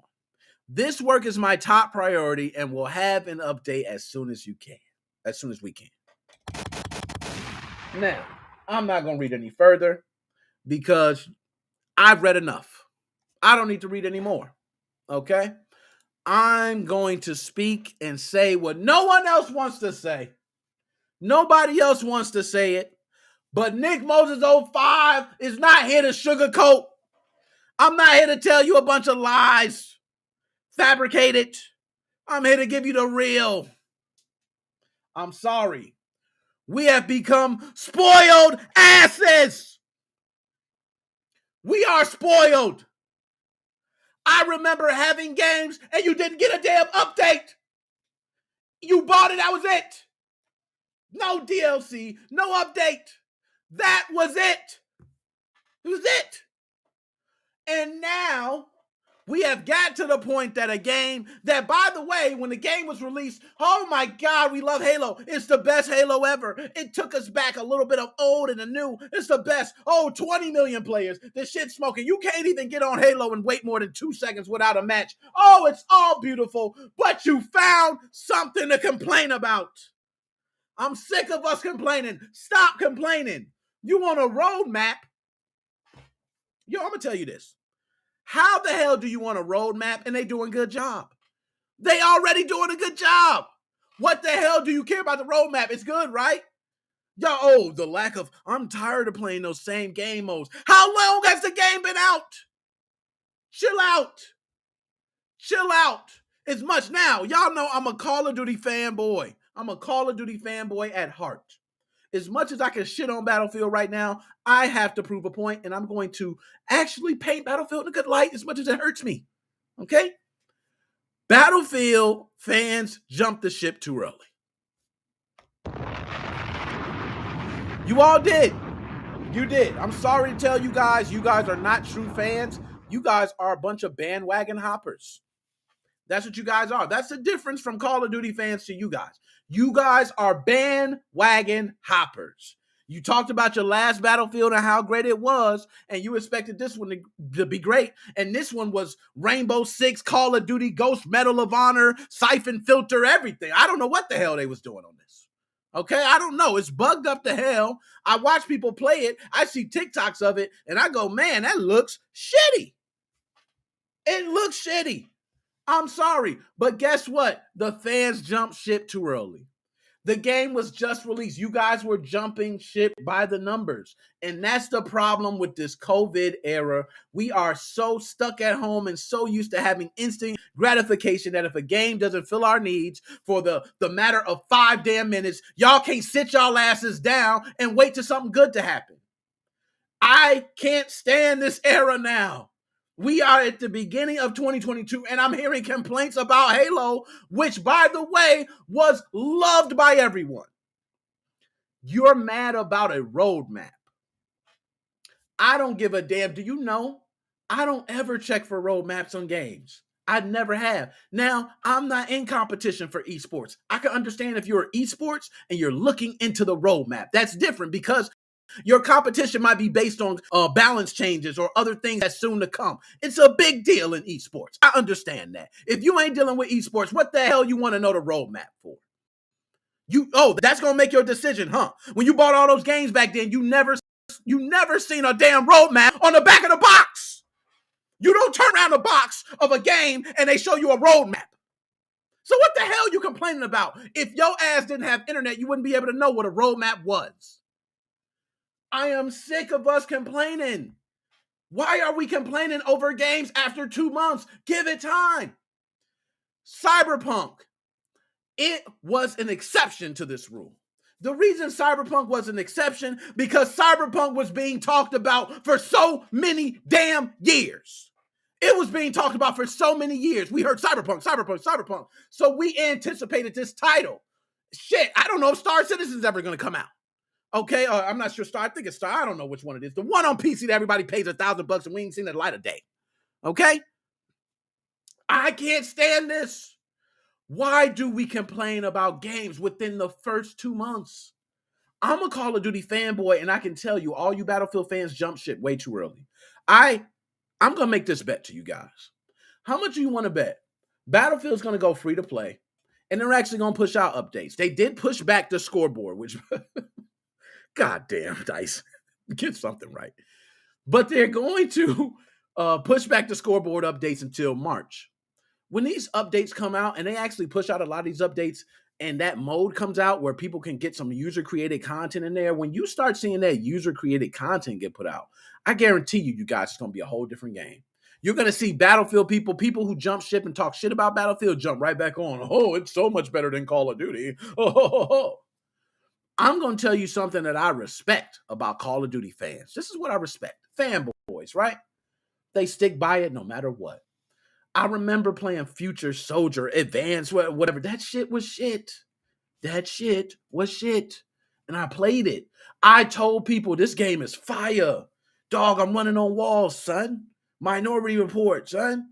No, it was terrible. And I defended the game because I represented Call of Duty. But guess what? Now I can tell you that game was ass. It was ass. But I stuck by them. Now we get wonderful Vanguard. We losing players, yes, but guess what? Vanguard is still a good game. It's not a bad game. A good single player experience. Battlefield fans jump too early, and Halo fans, you need to stop it right now. Shut up! I don't want to hear a damn word. I don't want to hear you say nothing about a roadmap. Don't talk about what's to come. Enjoy the damn game. There's people who don't have 24 hours a day to play the damn game. If I work, okay, I only get an hour, okay, 2 hours to play the game. So when these events come, hell yeah, I'm happy. It comes 3 times because I now get to play it. Okay, whereas your ass, oh, I'm so tired. Oh, I've been playing it for a whole 3 weeks. Where's the roadmap? Shut the hell up. We don't care about a roadmap. It's nice to have one, but I never picked up a box and looked at the back and said, where's the roadmap? I don't want it. I don't think anybody has. So for the fact that fans are finding something to complain about, you are pitiful in your life. You're sad. You're sitting at home in your own shit. And you thinking, oh God, I don't feel good about my own life. Let me trash something. A game that I love is now stale because I play it too much. That's your own damn fault. You got too much time on your hands. That ain't my fault. Okay, that's your fault. It's getting stale. It's getting stale because your ass don't turn it off. A off button is a wonderful thing, folks. And it's real. You press it and you get up. Wow. It's been working. It's worked ever since I was playing Nintendo. I was playing Sega Master System, and that off button has always been great. But for some reason, these people that play now figure, oh, I have to be at 99.99 and everything, and I have to play the entire time. And by the way, they didn't release new content in the past 3 weeks. They're shit. We need to stop, folks. So I apologize. Let me go to the chat. I didn't mean. You know what I'm saying? He said Destiny. I apologize. I get on my rants. I get a little hectic. I get mad. But this is what I'm passionate about because I am a person that has fell in love with games because I bought into the developers, the story, and everything behind it. That is why I purchase a game. When I purchase Call of Duty, I'm already purchasing it beforehand. Those developers are already being supported by me. Yes, I know a lot of that money's going to the big corporate office and probably buying some carpets, but I'm trying to spread some love to those developers. And the reason I know those developers are getting scraps of the crumbs because it doesn't work any other way in a capitalist society. It doesn't work. A lot of people don't understand that. This is just the way it works. If I got a business and I say, I'm going to sell burgers and I buy $1,000 worth of ingredients and I hire you to make my burgers and you sell in 1 week $2,000 worth of burgers, you know what I mean? Hey, I doubled up. But guess what? You ain't about to get $1,000 because you brought in $1,000. Matter of fact, I'm taking a bigger cut because I fronted the ingredients. So I understand how this works. So you might get cut out big time on that. But the reason being is because I have to purchase another $1,000 of ingredients. I might need to purchase $1,500, $2,000. But that's the investment I'm making because I put the money in. I'm the one that receives the bigger cut. So the developers ain't getting much. I'm going to be honest with you. They're not. Okay? So to all my people that are complaining, and that's why I said not Cyberpunk, because Cyberpunk's a different story. Cyberpunk, you couldn't even finish the damn game. Like, you couldn't even get through. You're falling through the ground. Like, that's a totally different story. We're not talking about I'm walking and falling through the ground. That's some other shit. I can't make a cutscene because, the cutscene keeps freezing or this keeps running into me. It's no.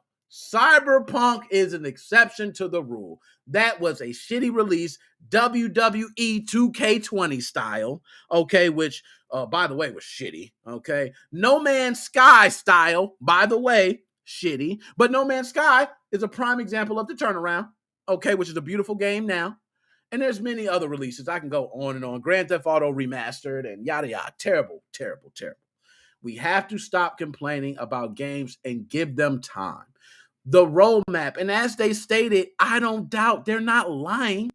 Hello, we can't give you a roadmap because we ain't got it yet. I don't even have facts. How am I give you a damn roadmap? My damn shareholders and investors don't even got a roadmap.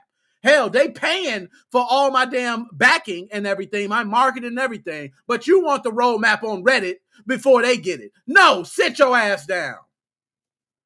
My fault. Okay, so that's enough. We're going to get through that. So all my people that's complaining about Halo Infinite, calm down, enjoy the game. I'm sure fabulous updates will come, and you'll soon get the content you need. Voila. Now, let's move on. Okay, like I told you, we got to run through. I'm well on time here. Okay, well on time, doing a good job. So, this one hit home. I'm a guy that actually has spoken to my audience. Excuse me. Woo. I maybe need to drink more. That sweet taste is so ass.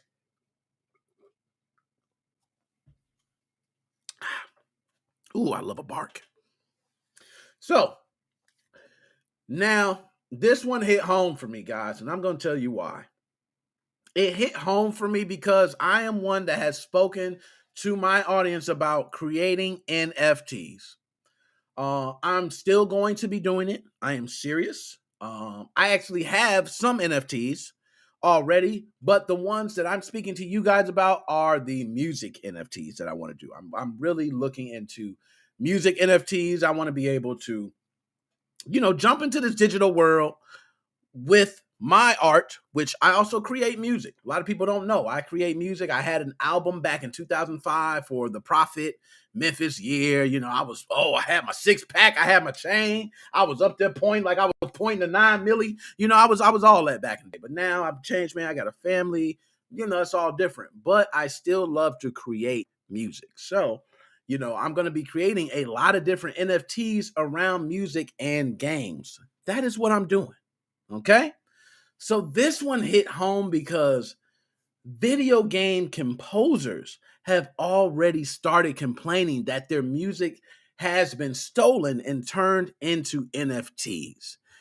And that kind of sat not too well with me. I'm going to tell you why.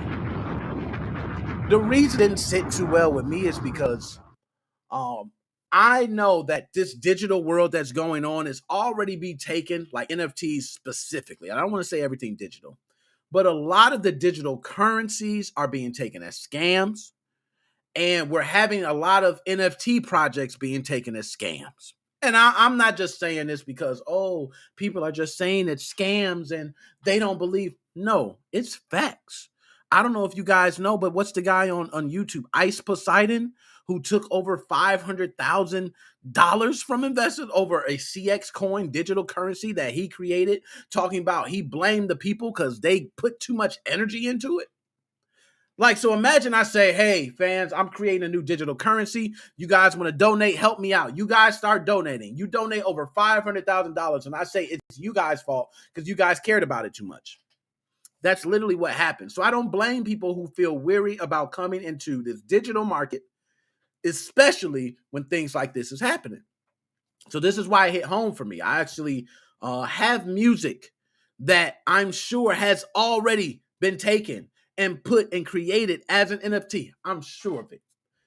Okay, I'm sure of it. And a lot of people think, how is that, Nick? Your album? Yeah, my album came back out in 2005 or something like that. It's in all the archives. Go to Apple iTunes, type in the Prophet Memphis year. Go to Spotify. Go anywhere, type in the Prophet Memphis year. I come up. My album's been there. It's an old album, okay? So I'm sure it's been scrubbed. I've had people put my album on YouTube. Okay, I didn't put that up. Okay, I thank you. I'm not going to try to have you take it down. It's not like I'm making tons of revenue from it. Okay? Please, just do what you do. But for these people, these video game composers, a lot of them put together like iconic themes. Dude, has anybody, I guarantee you, I say this to any one of y'all know what this is. Do do do do do do do do do do do do do do do do. I don't gotta say nothing else. Fire. Fire. Whoever the composer is for that. Fire. Fire. Do do do do do do. Do do do do do do. You know what that is? It's fire. These are iconic themes that they have still received royalties from years to date. Okay, and I appreciate that because we always think the developer making the game or so and so. The people the composers need to be paid. That's why I thought NFTs is a beautiful thing because, specific artists and composers can now get paid as they should. But that doesn't seem to be the case here. So I'm going to pull up the article and go directly from there because what Hit Piece, which is the company, you guys can check out Hit Piece because they are actually the ones that did this horrible act of stealing all this music and creating it as NFTs, but not the worst. Okay, not the worst. We've had the apes that was worth how many thousands of dollars ran off. Okay, Ice Poseidon, $500,000 runs off with money. We've had worse. But the reason this is bad, I'm going to pull up now. Let's switch screens and read about it. Video game composers have had their music sold as NFTs without permission.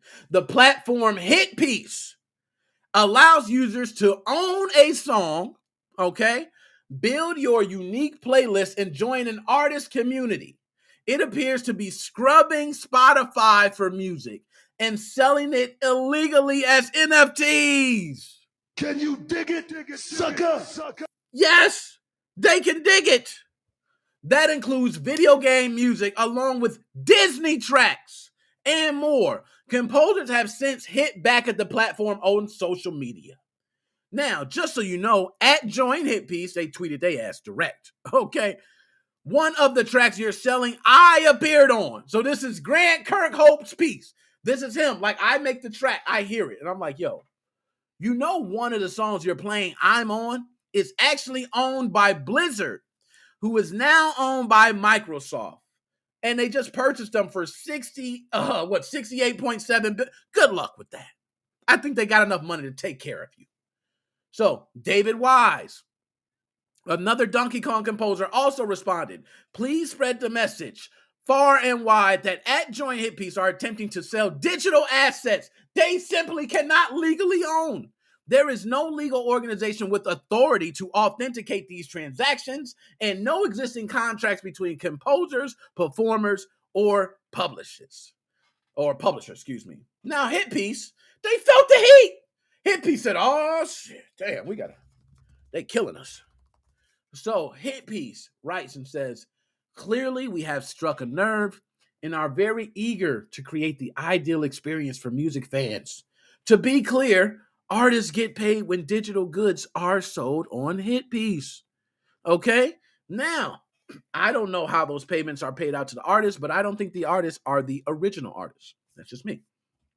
Like all beta products, we are continuing to listen to all user feedback and are committed to evolving the product to fit the needs of the artists, labels, and fans alike. Oh, that was a God, Hit Piece, your PR people is on flake. Okay, as the boys used to say, the girls and boys. So, Gareth Coker, who composed the music for the Ori and Halo games, among others, said, the website at Join Hit Piece, garbage, selling hosts and NFTs after doing a box scrape of the entire Spotify catalog. So many affected. Absolutely no way I or publishers would endorse this shit. And you see all the Oris right there on Hit Piece. Now, this is why it hit home for me. Okay? This is why this is personal for me. I have music on Spotify. They probably scrubbed it already. I'm going to be honest. Haven't checked. I will be looking into it. But they probably already scrubbed it. It's probably already up there. My entire 2005 album of the Prophet Memphis Year has probably already hit the blockchain and been minted under Hitpiece. So, guess what Hitpiece does? Hitpiece resells it. Somebody goes through and they go, oh, I hear this song. I like it. I want to buy this. I'll buy this digital asset. So they go ahead and purchase it and they use it however they use it. And what am I to do? I'm going to tell you. Honestly, guys, this is what happened. They're getting away with it. And this is why they're getting away with it. This is what I feel. It has been a rat race. You can grab anything and put it through the blockchain and have it minted. And guess what's going to happen? How is a lawsuit going to get taken place? Let me ask you that. How does the lawsuit taking place? So you're going to sue them. You can sue them for revenue that they made off of your asset. I'm not sure what that would be. But let's just say your asset is the music and Hitpiece is making money off of it. You want to sue them. Well, they're selling the digital asset. It's being used in a digital world. It's not being sold, digitally in the real world, right? Nobody's playing that piece on their computer like, hey, good. But they're using the digital asset. To me, to be honest, if you want to stop this, this is going to sound kind of crazy, guys, but you got to go to the metaverse. You got to get your ass, put your damn VR on, okay? You can put your suit on or whatever that shit. Throw on your Oculus 2. Walk your ass to the metaverse. You walk straight up to that guy and you say, yo, you stole my shit. And I'm sorry, you need to take it back right now, and I'm taking you to court. And you walk your ass to VR metaverse court, and you go and file you a lawsuit. And you got to do all that in the metaverse because it's not real. It's not real. It's digital. So everything you got to do in the metaverse. So you got to take your ass to the metaverse courthouse and sue. But guess what's going to happen? Microsoft's going to start sending motherfuckers to the metaverse, just like the Matrix. It's going to be like, hey, we need 2 lawyers to the metaverse right now for court case. They cut it on. Boop, they already pop up in the damn courtroom. Do you know how the agent Smith? They change it to the damn attorney. Hey, how you doing? I've been waiting. That's how it is. I'm gonna be honest with y'all. That's really how it's going to be. I don't think any of these companies. There's no jurisdiction really set up to sue for these things. He's right. You can't really do anything, and they scrubbed an entire Spotify catalog. Do you know how many companies are under there? Like, they don't care about that. They know that there is right now no jurisdiction, no laws against it. I don't really think it's much that can be done to them until these laws are put into effect. And they're not any into effect right now. So, me, myself, hits home, but I don't think it's much you can do. Shout out to, Hitpiece. I hope y'all do the right thing and really pay the artist, because you're not paying the artist. Let's be honest. The artist is a dude who scrubbed the whole damn Spotify and put up all the songs. That's the artist you're paying. Don't say you're paying a real artist, because if you were, they wouldn't be putting on Twitter, I'm not, getting paid, or what the hell you're doing putting it up. They would know that they're receiving revenue in some form from you. So I'm not hearing that shit. Anyways, let's go ahead and move on. I got that off my chest. Hitpiece, they will not be up for a while. I believe the website is down. They are fixing some things to make a better experience for you and I. So Hitpiece, stop stealing shit. Get it together. Okay. Let's go ahead and move on. Bam, bam, bam. Last but not least, folks, definitely not least, we got to talk about this. And I'm just going to go ahead and put in the chat right now, because I want to make sure when y'all call in, I can take your calls. So let me go ahead and put this in the chat, okay? Because we're going to, this is going to be quick. I ain't going to take too long. And I want to go ahead and hear from you guys, okay? So let me change my caption, get it up. Wow. So, guys, my favorite game, Call of Duty, Activision Blizzard is screwing up, y'all. they had to officially turn back to Infinity Ward, which, by the way, Infinity Ward, shout out to you. Drop a bomb for Infinity Ward. Okay, Infinity Ward, big kudos to you. They are running back to you right now. Okay, because right now they need you. But Activision Blizzard just can't get right. Every single time we talk about them, they are screwing up in some shape, form, or fashion. And you think they learn. Now, there is one thing that they did before I get into this union busting message that was released to the public. I will say they did one thing great that I did hear about. I don't remember her name. I want to see if I could find her name somewhere. I know I'm probably not, but yeah, I'm not going to find it. But regardless, there is a FaZe clan member. I can't remember her name. Okay, it's some female. She's a FaZe clan member, very big, but she was not actually able to participate in one of the tournaments as a team for Activision Blizzard. They actually turned her down. And you think, oh, Activision Blizzard, they're assholes, another woman. Oh my God, what are they doing? They're hurting more women. This, I actually think, was smart on their behalf because there were things with this individual that could be taken in the wrong way with the shit they already going through. I understand that. Okay, she did have a picture with a sex toy, something else. Wasn't too much major, but they said they didn't want her as one of the team, team leaders or to be under any team because of the sexual themes that she lets off from her Twitter page. Understandable. I can't even be mad. At least they now have some jurisdiction. Okay, before they wasn't stopping nothing. Hey, we'll take you, and then they shit all on you, and then they leave. I respect that they just say, hey, we can't do it. We're gonna decline on this one. Okay? But nonetheless, Activision Blizzard has a union busting message that got released. And this message came via Slack, which everybody that works at these companies know. You got Slack on your computer, and those companies got different groups. And some of these groups you're in, some of them you can't comment on. Some of them just give you updates. A lot of different information. I know because I am at a company that uses Skype. Okay? Or Slack. So when you're using Slack, it's great because it pops up right there. You can be in these different groups, but there are a lot of groups that you are not allowed to reply in. Okay, which means you don't even have the ability to do so. Only thing you could probably do is give an emote.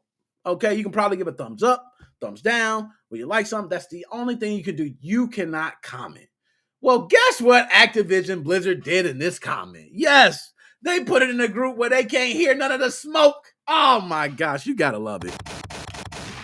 You gotta love it. These dudes are such douchebags. So I want to go ahead and pull up now this union busting message directly from the tweet. Now, this tweet is from Jessica Gonzalez, who also has the hashtag WeAreGWA, which is Game Workers Alliance, part of Raven Software. They have been trying to be recognized as a union. Activision Blizzard's not having it. This is what the statement is about. And they also hashtag a better ABK, which I believe is a better Activision Blizzard, whatever, or something like that. So let's go ahead and pull it up. Let's take a look at it. So Jessica Gonzalez, VP of QA at Activision, just posted this in company Slack. This was posted in a channel where you can't reply to threads. Sad. So Christian Arends, which I'm sure people can look up and probably see. So this was put out public. Okay, I'm not sure if somebody's going to be taking the heat for this, but one thing they did is, which we all know, they snipped it. They snipped only the part they cared about. They even cut out the other things, but they made sure to keep these at the bottom. Okay, and that one at the bottom almost seems like it says F Blizzard, but nonetheless. Hey everyone, I want to give the below information related to what is going on at Raven QA, something if at all, that impacts QA here. Feel free to also send me questions and I will answer them or get them answered, but note responses may be delayed. First, I cannot stress enough, this company respects employees' NLRA rights to have discussions about potential unionization. First, if one studio decides to unionize, does that mean that all Activision Studios QA would fall under the union? That was a great question. Hell no. Okay. The union will only represent the bargaining unit unit as defined by the NLRB in relation to this specific petition. So it's only going to refer to Raven Software and them over there. It ain't going to have nothing to do with y'all here at Activision Blizzard. Chill out. Okay. Was the union responsible for the company converting TEAs to FTEs? And I'm not sure. Is that some type of digital currency? I don't know what that is. But Raven QA TEAs were converted to FTEs for business reasons, not in response or in relation to their views or unionization. Specifically, that conversion was part of an embed model for Raven QA. The status of these employees is the same as other employees and are subject to our policies and practices. Do y'all hear that? That status, the status of these employees, specifically that conversion was part of the embed model for Raven QA. The status of these employees is the same as other employees and are subject to our policies and practices. We encourage employees to educate themselves on what unions can or cannot do. For example, we as a company respected the rights of the Raven strikers to strike, but we did not, nor were we required to, under law, agree to their demands. Damn, so they said, we let you strike, but even after you strike, after all that, by law, we didn't even have to do anything. Okay? If you want more clarity on these issues, we suggest you reach out to HR for the smoke. All right? How do I find out about the rules and requirements of union membership? We encourage you to do your own damn research. I don't know what you're asking me for. Okay. Many federal agencies collect data on unions, so they can often be a great source of information. The Department of Labor, Office of Labor Management Standards, the National Labor Relations Board, and the Bureau of Labor Statistics are all great neutral places to start your search. Okay. You can start your search on your own. Don't ask me. But you can also search the CWA's website and see what documents are made available publicly for your review. Okay. We heard the union will protect employees and provide employees with job security. All right. Job security at ABK rests with our ability to produce epic entertainment for our fans. Damn. That is the one. That is the one right there. I said, yo, they is swinging with the haymakers coming now. I've been at work, and if I'm at work and I'm reading this and I'm somebody that's trying to get in the union, I'm like, these dirty bastards. These dirty bastards got to put the nerve that my job security rests on the fact of how good their games are. Really. So I guess when the backs of me that are helping to make your games great, if I leave and your games go to shit, I guess, hey, that the people who are there are just going to pay for it, right? Like, the whole premise of what you're saying is really, really weird, okay? But a union doesn't do anything to help us produce world-class games, and the bargaining process is not typically quick and often reduces flexibility and can be adversarial and lead to negative publicity. Oh my God, yo. Let me just say this for him. Shut up! Shut up! Shut up! Yo, that's crazy. I'm going to tell you so many things that's wrong with this on so many levels. Right? First, a union doesn't do anything to help us produce world-class games. Stop. Right there. Yes, a union does, because if someone joins a union, more than likely they're probably going to stay at that job long term. There has to be some requirements to join this union, right? So they're going to be there long term, so which means you got an employee for an extended amount of time. So it's someone who looks and likes the company and plans to stay with the company. So I don't think they're going to be trying to hurt you. Okay, so I don't know where this, it's based on our world-class games. Stop it. Okay, stop it. Next one. And the bargaining process is not typically quick. Yes, you are right. The bargaining process is not quick. It is not quick at all. It does take a long time. But those standards only hurt you. Okay, they only hurt you because they hurt your bigger picture in the money, in the revenue that you want to make. Okay, now, you guys don't make the money that you plan to make year after year. That's cool. If I'm getting paid an hourly wage or a salary, I get paid regardless. Okay, it's up to you to find out how to get these marketing dollars. That's what they're pretty much saying. Okay, but the bargaining process is going to stop release dates. Okay, that release date is stopped because there's a bargaining process going on, which means no development is taking place for 3 to 4 months. And now, guess what? The game is going to be pushed back 3 to 4 months because a bargaining agreement had to happen. So, okay, that's one thing. And they said often reduces flexibility. So, which means that, hey, I need you to do this or work here this time, this, that. Hey, I don't got to do that. Okay. It says here what I signed in my agreement for what I got to work for is I work Monday through Friday. It don't say here I got to work Saturdays. You cannot force me. Okay. The union, hey, I'll call the union on your ass. And they go, oh, damn. Now we got to go to court. We got to do a bargaining process. Well, guess what? Okay. It could possibly reduce flexibility, but that's a lie because people want to work. Okay. So I'm not hearing reduce flexibility. If they want to work that extra day, I'm sure they're going to say it. Okay. They're going to say, I want to work. If they don't, they don't. And can be adversarial and lead to negative publicity for you. For you.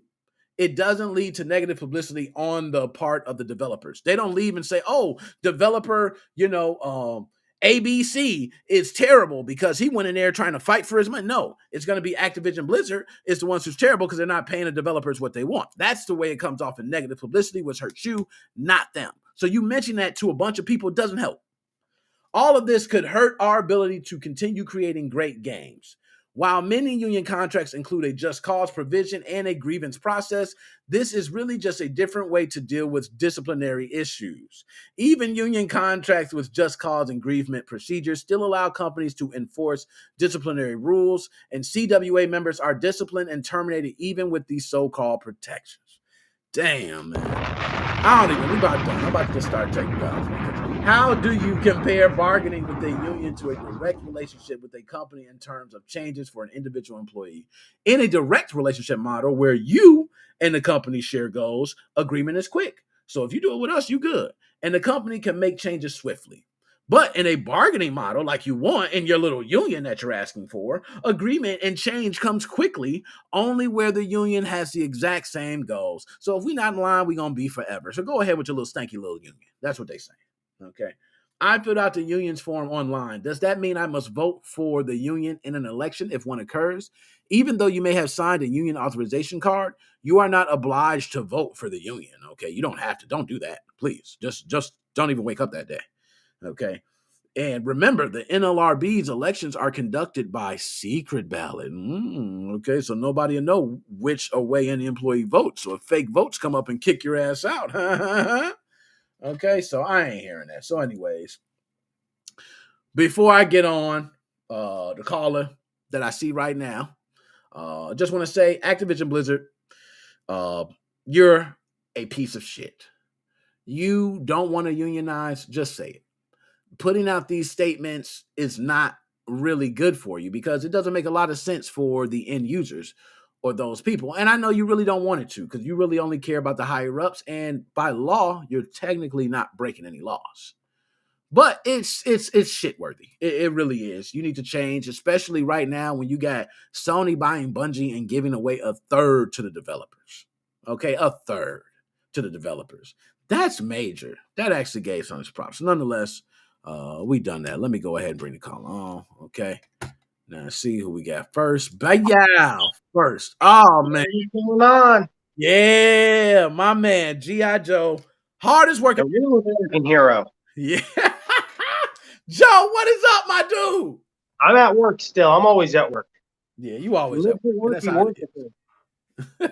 Hey, we come, man. My seat. I Don't know. forget. I remember I'm my doing- seat. I'm You doing pointed. the paper right now. It says Nick Moses 05 and Chelsea's.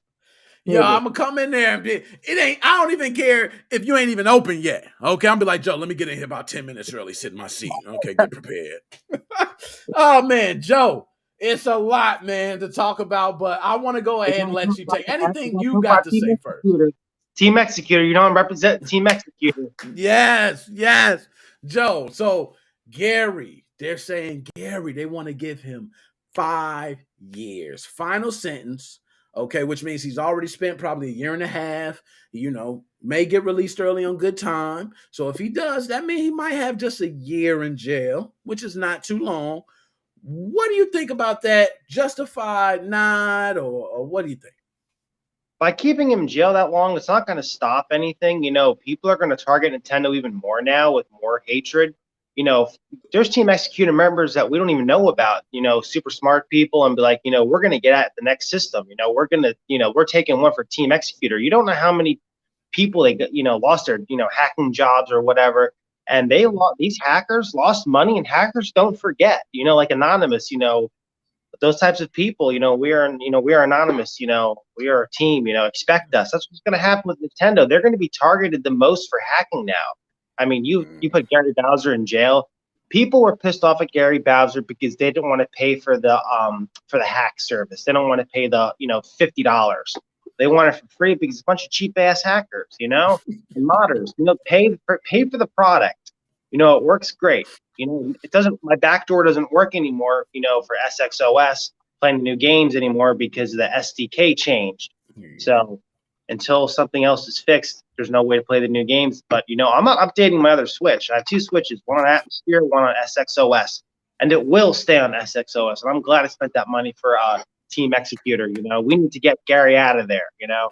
Yeah, I'm with you, man. I'm glad I spent my money. I still use SXOS because I have a hard drive with a lot of games on it. Okay, and all these games I legally own, by the way, Joe. Just if you didn't know, you know what I'm saying?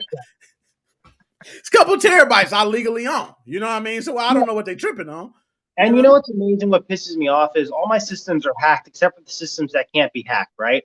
And they're saying, well, we lost a sale for you getting, for instance, I have the new Pokemon game. I'm not going to play it. I'll play a little bit, but I'm not really a Pokemon fan anymore. They say, oh, we lost, you know, 100 people downloaded Pokemon. Well, we lost that sale. If they were never going to buy the game and they have a system that's hacked, they'll never buy anybody's game. That's what it comes down to.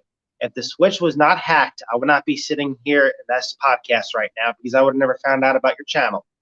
And I'm with you on that, man. That's the way I feel. Like, there have been games. I remember Hong Kong Massacre was a game that I would have never tried. Okay. And I wound up getting able to try it, and now I can tell other people like, yo, that game is nice. Okay, but other than that, I wouldn't have known about it. Wouldn't even mentioned it, wouldn't talk about it. So I do believe in exactly what you say, that these sometimes circumventing a device could actually benefit. And in this case, I think they received more benefits than they said. Do you think tens of millions of dollars in losses is a sufficient number? Sound good? Or do you think a little exaggerated? It was extremely inflated. You know, I have the full ROM set. Would I buy a full ROM set for a system? Of course not. It's impossible. All that money. You know, people are going to do what they want to do. If I have a hacked device, doesn't matter if it's Nintendo or Sony or Xbox, yeah, I'm going to take advantage of the system and I'm going to get the full ROM set. That's the type of person I am, you know, preservation. I want to, if I can't burn it to a disk, I'll have the digital media backed up on a hard drive for preservation services. And also, I have the full ROM set. Play games, don't like the game, you don't get to be stuck in it. You know, just enjoy, you know, your hacked device. That's what it's about. You know, and what pisses me off is Nintendo shut down Team Executor. Sony didn't go after them for the swap magic. Microsoft didn't go really after them after the chips and all the other stuff. It was just fucking Nintendo. They're greedy bastards. They will go after anybody. After the guy with the RCM loader and that other person that you talk about, who sometimes give him a shout out. I forget the guy. Tom Dilts. Yep, that guy. They don't care. You know, little Timmy has a SXOS dongle. Well, fucking go after him. You better shoot him down. Get the ninjas out. You know? I wouldn't be surprised if there was a ninja working for Team Executor, feeding them information. You don't know. Because I'm with you. I'm with you. You don't know, man. The way it's looking, like Team Executor has like literally broken up. They don't have much now. I mean, what is left? And it seems like they are loving this news, man. I guarantee you the government is just putting out this news left and right. Some updates. And the publications are eating it up. Why do you think all these different publications are loving to talk about this? Because every time these public documents are updated, multiple publications talking about it. Why is it still a hot topic? I think because Nintendo is a big company and they're probably just like promoting it like, hey, don't mess with our, you know, properties. You know, we're going to sue you and take you to court. I mean, you're going after ROM sites that have fucking 64 emulators and games and fucking SNES games. You know, oh, we're going to shut you down. Sega's not doing that. They don't care. You know, Sega doesn't make systems anymore. They only do games. They're not going after, oh my God, this guy has fucking Sonic the Hedgehog. Let's go after him and his family. They don't care. They're old ROMs, you know? They're not going to release them. No, I'm with you on that. Now, Joe, Grand Theft Auto 6. We've talked about it many times, man, on this channel. Like, when are we going to see a Grand Theft Auto 6? They finally confirmed. Big news, little news. What do you take of it? You're a Call of Duty fanboy, and I'm a GTA fanboy. This is my prediction. It's going to be probably about 6 to 7 years before they release it, and it's going to be a broken piece of shit like Cyberpunk. They're going to rush it. They're going to wait to the last minute. Oh, we ran out of money. Let's just Cyberpunk it, and we'll just keep adding. It's probably going to focus more on live than story. I guarantee you. That's going to piss me off because I'm an old school gamer like you are. Single player story mode. Back in my day, shaking arcane and yelling at the kids, get off my damn lawn. Yeah, that's what it is. Nah, I'm with you, man. I just see this taking so long to come out. But Grand Theft Auto 5 coming out for Xbox Series X and PlayStation 5. Joe, do you think we will see anything different in these next-gen versions compared to current gen? Yes, more bugs in the GTA 5. It's going to be more bugs. It's going to be more broken. I bet you when the PS6 comes out, the Xbox XYZ comes out, fucking GTA 5 is going to be on there. They just keep reusing the same game. That's it. I don't care. They used to be. I loved Rockstar at one time. They made really great products. Manhunt, a lot of cool, awesome games. Bully. Yeah. Why don't they revisit these old IPs? Hey, let's make a Bully 2. I don't know if they made a second one, a third one, whatever the hell it is. But let's make a new chapter. They don't care. It's all about how many reboots can we sell this for, and they keep reselling us the same shit. And it's not just Rockstar. Everybody's doing this. It's back in the day when we got a game that wasn't broken, a little glitchy, but it wasn't broken where, oh shit, I can't play this game. I can't get past this mission. Now it's expected. Now you expect the game to be broken. I mean, if you don't get a game that's not broken, you get pissed off. Like, what the hell? The game works fine. Yeah, why does it work fine? I don't need a day one update? What? Oh my God. Wow, I'm taking this back. I don't think I got the right game. That's the way it is now. So now, Joe, last but not least, one other thing I want to ask you, man. Guy robs a bank in a Sonic the Hedgehog mask. Now, Joe. That's a DLC skin. Oh, God. So, Joe, when you hear this, do you think being that this guy has not get caught, was it successful? Do you think Sonic Mask, this is the type of thing they need to be doing? Or what is your thoughts on this? Maybe Sega's coming out with a new console. They want to kind of do like a little video, come see the But that's messed up. Why would you spend all that time focusing on a mask and trying to rob somebody with a hammer? If somebody came in here and tried to rob me with a hammer, I'm gonna go back and get one of my meat cleavers. Yeah.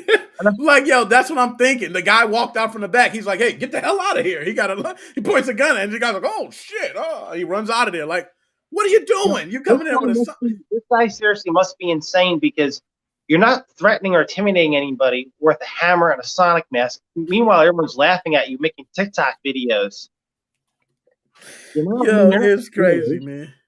Oh, God. So, Joe, now I got a couple others I got to bring on, man. I'm trying to get through. We on later than usual. Any last words you got to say for you out, my dude? Like and subscribe, Nick Mozo 5. Catch us on the Facebook page and the YouTube page. Remember, boys and girls, if you rob a bank, make sure you get a gun and actually a good mask. Tell him, my man Joe, brother, I'm going to be talking to you later. I'll talk to you later, buddy. Later. Now, my man, oh my goodness. I think I need to make a point real quick. We here at Nick Moses 05 do not condone bank robbing. Thank you for that, Death Specimen. Actually, I want to go ahead and drop a bomb. We do not condone bank robbing. We have never supported that. We are not glad this guy got away. Okay, because he had. And I just need to also make a comment related to that. Joe, please shut the fuck up. Do not We're already on watch lists as it is. I don't think we need to get on like local police watch lists for condoning bank robbery. Thanks. Okay, I love you. He's like, hey kids, you want to do it? Go down to the local store. They sell them for $99.25. You can buy you one of those. You put it in your host. You're like, whoa, hey, Here's hey, a list of all the states. Here's a list of all the states in which you do not need a permit to own a weapon. yo, you're Yeah, ridiculous let's not do that. tonight, man. Whoo, y'all on fire. Dead specimen. We back here again, man. You are the lead conspiracy theorist on this. You are the one that put some of these things together. I kind of wondered, Dead specimen, you was looking at that document before it came out. I don't know. You had a little extra insight. But it has checked out. And now they want to give my man Gary. They already taking all his money. We already got that. He's paying restitution fees. He knows he's got to pay it. But now they going for the 5-year sentence. What do you think? I am torn. I really am. Okay. I actually really like the argument from the defense. I really do. I think the argument that essentially Gary was brought on and sort of manipulated into presenting himself and doing what he did the way that he did it. Okay. I think that's actually a damn good argument. I don't think it'll hold up. I honestly do not believe it will hold up. But I believe it, honestly. Gary, I said this in the chat earlier, but Gary is a very nice man. I haven't talked to him a lot, but the few times I have, he's been a very, very kind individual. And I don't think he's the kind of person to do this stuff maliciously. I really think he was doing what he loved, and he thought that it was good. And, turned out, no, that wasn't the case. And I almost feel like he easily could have been manipulated into not realizing what he was doing wrong. If I could pull a sentence out of thin air, 2.5 years with however much time served, and no fine, that's probably what I would do. You're staying here a little bit longer, and then you go home, and you're fine, Okay. Now, I one thing I want to say, Dead Specimen, do you think, because there will be a day, long as, if Gary's healthy, he makes it, Gary gets out. Do you think we will see Gary back in the scene, not specifically for hacking, not specifically for piracy, but will we see Gary in any video game scene, or will Gary fly off and never be seen again? Well, I'll answer like every politician does with a question. What do we think Tom was going to do? We thought he'd fuck right off. What did he not do? Fuck right off. I see Gary joining Excalibur as a user. I really do. Okay. I can see that. I can. And one thing is, like you mentioned, if it's true that Gary was brought into something that was already currently, where the wheels were already in motion, okay, kind of jumps in. They said, hey, we see you have these connections, or you're able to handle these connections better than we can. We would like for you to take over. We would like for you to do this. And he says, okay, I take over. He starts doing different things. And he gets himself into something that his ass can't cash a check on. And right now, if you were Gary, Dead Specimen, if that was the case, do you start snitching? That's what it comes down to. Well, who do you snitch on? Anyone who would be snitchable has already got their goose cooked. I mean, Max is at least in some sort of trouble. Wanting is untouchable. I'm not aware of any other people who are on the higher ups. If there are, then yeah, maybe I would. But I mean, what do you get by snitching on the developers? That doesn't really get you much of anything. What do you get by snitching on the web hosters? You don't get much from that. Okay. I've been told that in no I know, as far as I'm aware, there are more people on the higher ups. That's not me being like secretive. That's just downright what I've heard. It's nothing more than just there's apparently more people that do that kind of like on that level shit. And the only thing I could think of is that they're in areas in which the U.S. government can't put their nose in, like China. So I don't think Gary has anywhere to go from this in terms of snitching, and maybe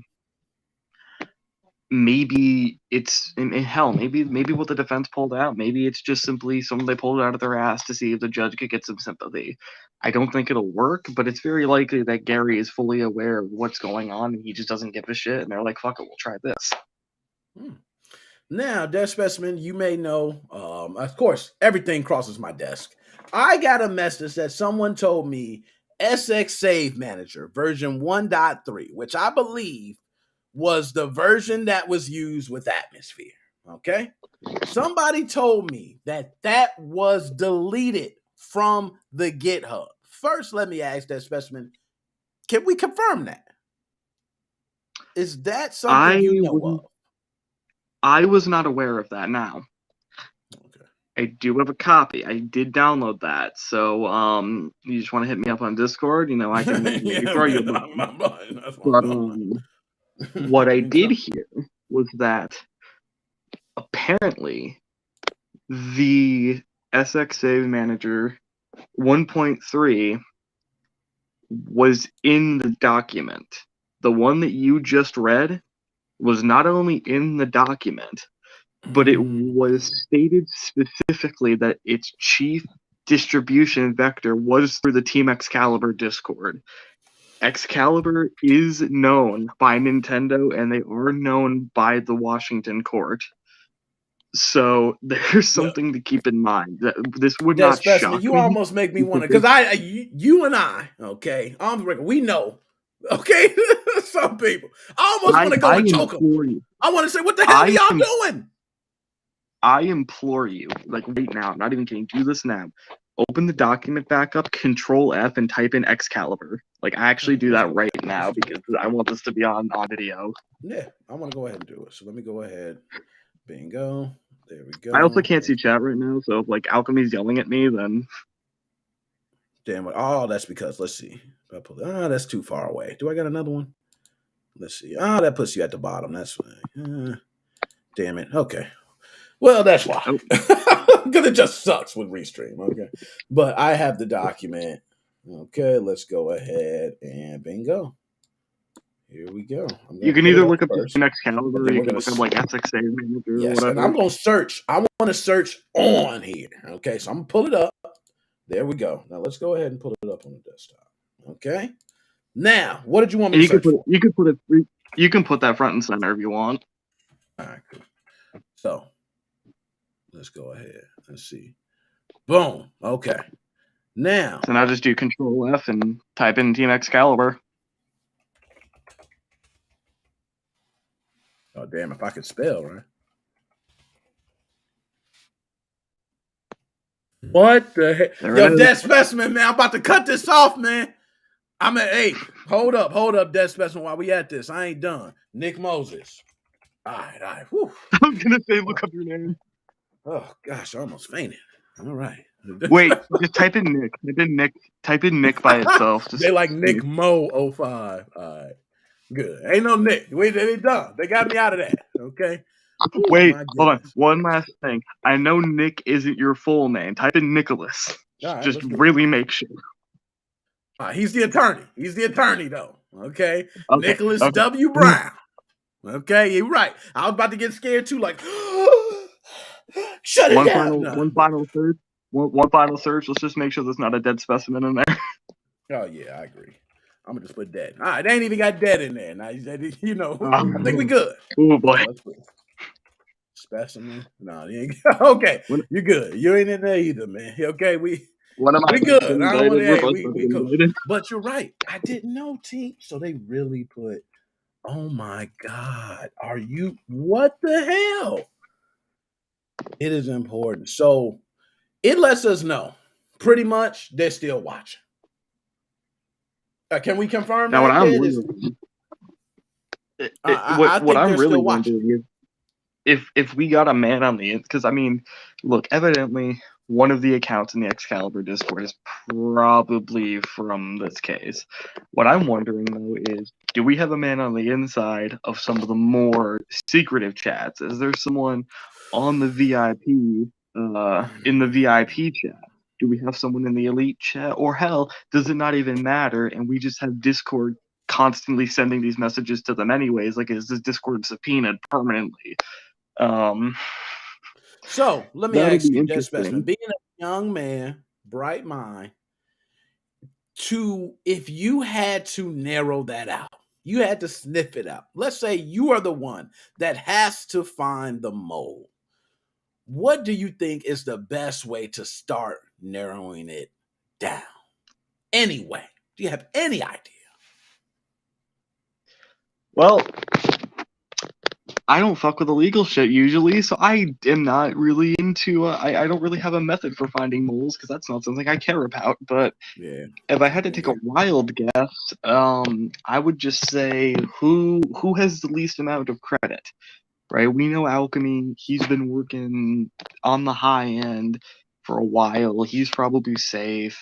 Mena.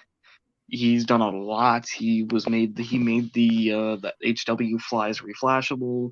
Mm-hmm. You know, we could list everybody and we could probably find something important they've done. I'm nothing more than a think tank, so I don't know. Hell, I'd probably be high on the suspicion list, honestly. Yeah, you know what? I mean, shit, my name probably goes on the suspicion list year after year. They go, yo, that bastard's doing something. I don't care what it is. You don't even want to be in Team Executor's pocket. If anything, you're just trying to get everything out of their pocket. Yeah, and for me, you know, I always wonder, do any of these videos go to court cases, or I wonder that. But I honestly can say, and I know the interactions I had, so you can feel comfortable in the safety. Like, I don't feel as though I have to worry about anything because these activities that I'm reading about, I had no involvement in. So I completely we have no real connections to either Team Executor or Team Excalibur. Sure, the people that run it like me. If the federal government snooped through our Discord messages, snooped through our Skype, snooped through our what the fuck ever, they would find no real connections between either of us. Well, I mean, I don't know you and you don't know me, but theoretically, they'd find nothing between us other than just me and Alchemy are friends. To an extent, you and Alchemy are friends. Seriously. And that's why I don't too much, worry about it. But Dead Specimen, you dropped a lot of knowledge, man. I got another call I got to get to. You killing it. Any last words you got to say before you're out, my dude? If any more of these documents come out and I see my name in it, I'm going off the fucking grid. Hey, Dead Specimen, I'm gonna tell you this, just on record, since we got this. If your name comes up there and my name's not, okay, I will be backing you up 24/7. I'm going to be on here pushing for you. Now, if my name's on there too, we'll be talking on Telegram. Okay, we'll be we'll be somewhere else. You know what, man? Maybe we'll be soulmates. Who the hell knows? Yeah, we'll be. Yeah, I'll be like, man, dead, man. I'm just imagining real quick for my real last thing. I'm just imagining, that meme where it's like, what are you in for? Oh, I killed a man. What are you in for? I illegally downloaded a movie. And then the murderer moves away from him. That is totally the position that Gary's going to be in if he does go to jail for any longer. Like if he goes to an actual prison. Oh, that is so going to be position. Hey, you always think like, why don't people just say, yeah, I was locked in for murder or I was locked? Trust me, they always find out. There is officers and guards just waiting to snitch on you. Okay, they want to hear that you said you were this. They're gonna say, he said what? Dude, I'm looking at the paperwork now. You will hear about the very beautiful stories of child molesters getting fucking beat the fuck up in prison. Oh, chances are they didn't kill everyone they were a child molester. That's true. That's true. They find out. Yeah, you're right. They find out. Hey, we know what happened. So, my man, Dead Specimen, as always, salute to you. We're going to be talking again, as we always do. And I'm going to holler at you later, my dude. We'll be talking in our cell. See ya. Yo, this man is something else, man. Let me get. Oh, shook it now. If it ain't the man becoming undone, what's going on? Not much. How's it going your way? I've been Man, it's watching and going listening good, to man. I can't call it. Reading through this article at the Dead Specimen got me pulling up Team Excalibur. Let me know they watching right now. A little freaked out, but let me ask you, becoming undone, said Gary, they want to give him five-time champion is what Booker T used to say. They want to give him 5 years. What do you think? I think it's all a bunch of bullcrap. I think he's got the restitution. He's got time served because I don't know if he's able to pay bond or whatever the deal was. But it's like politicians. Trying to get into office. They're trying to take somebody and use them as an example, and he's the main example because Nintendo. They're basically judo chopping everybody they can find. It don't matter if it's a newborn or 80-year-old man. If they messing with Nintendo stuff, they about to karate chop them fools. They go get them, every single person they can get. They're greedy. Halftime, if you look at it, there's only a few basic intellectual properties that they actually work on in-house, and a lot of it is just them approving publishing. So, I mean, oh my God, it's greed, man. It's greed. That's all you can say, greed. No, I'm right with you. It is greed. What I really found very funny in this is that they mention him and they mention 2 other people, which is Max and Chin, but there still has been no further development on anyone else being caught, anyone else having to face any charges besides the people selling the RCM loaders and the chips. That's one thing. They just got to pull them down. But as far as any federal charges, do you think that means that all the parties that are involved didn't snitch or didn't say anything? They just took their charges and said, hey, I got caught. It is what it is. Nah, they ain't gonna snitch because it's a tightly knit group. I mean, you don't call it a team for nothing because there's no I in team. I mean, they're not gonna tell on their brothers. I mean, they basically knew what was gonna happen. They had a plan in case it went down. And I mean, Bowser, even if he goes to jail for time and he has time served and all that, he's gonna be set with some pennies in his pocket at the end of the day. He's not gonna be poor. He's gonna have some cash somewhere stashed, and he's going to have some money to back himself up. Yeah, I'm with you on that. I don't think he's, he's a smart gentleman. I believe if he was able to direct and go through all this, I'm sure he was able to put some of them ducats somewhere. And you're right. And it's not that long. If he does get a 5-year sentence, let's say, it's not that long. He's already served like 1.5 years. Let's say they make him serve 2.5 years. Means he has 1 year. 1 year to serve. If he does everything good, he can possibly get out on good behavior. So I don't think that's too bad. Now let me ask this. As far as Gary and people that because I've heard good things and bad things about Gary. Do you think when this man steps out that jail cell, when he walks out and smells them flowers again, he's going to be even thinking about jumping back in the scene? Or do you think he is going to not want to even look at the scene anymore? I think he's going to be the newest character on Smash. I mean, Nintendo is going, hey, listen, after they've done everything they could to him, he going to be the newest member on Smash. He going to be unbeatable.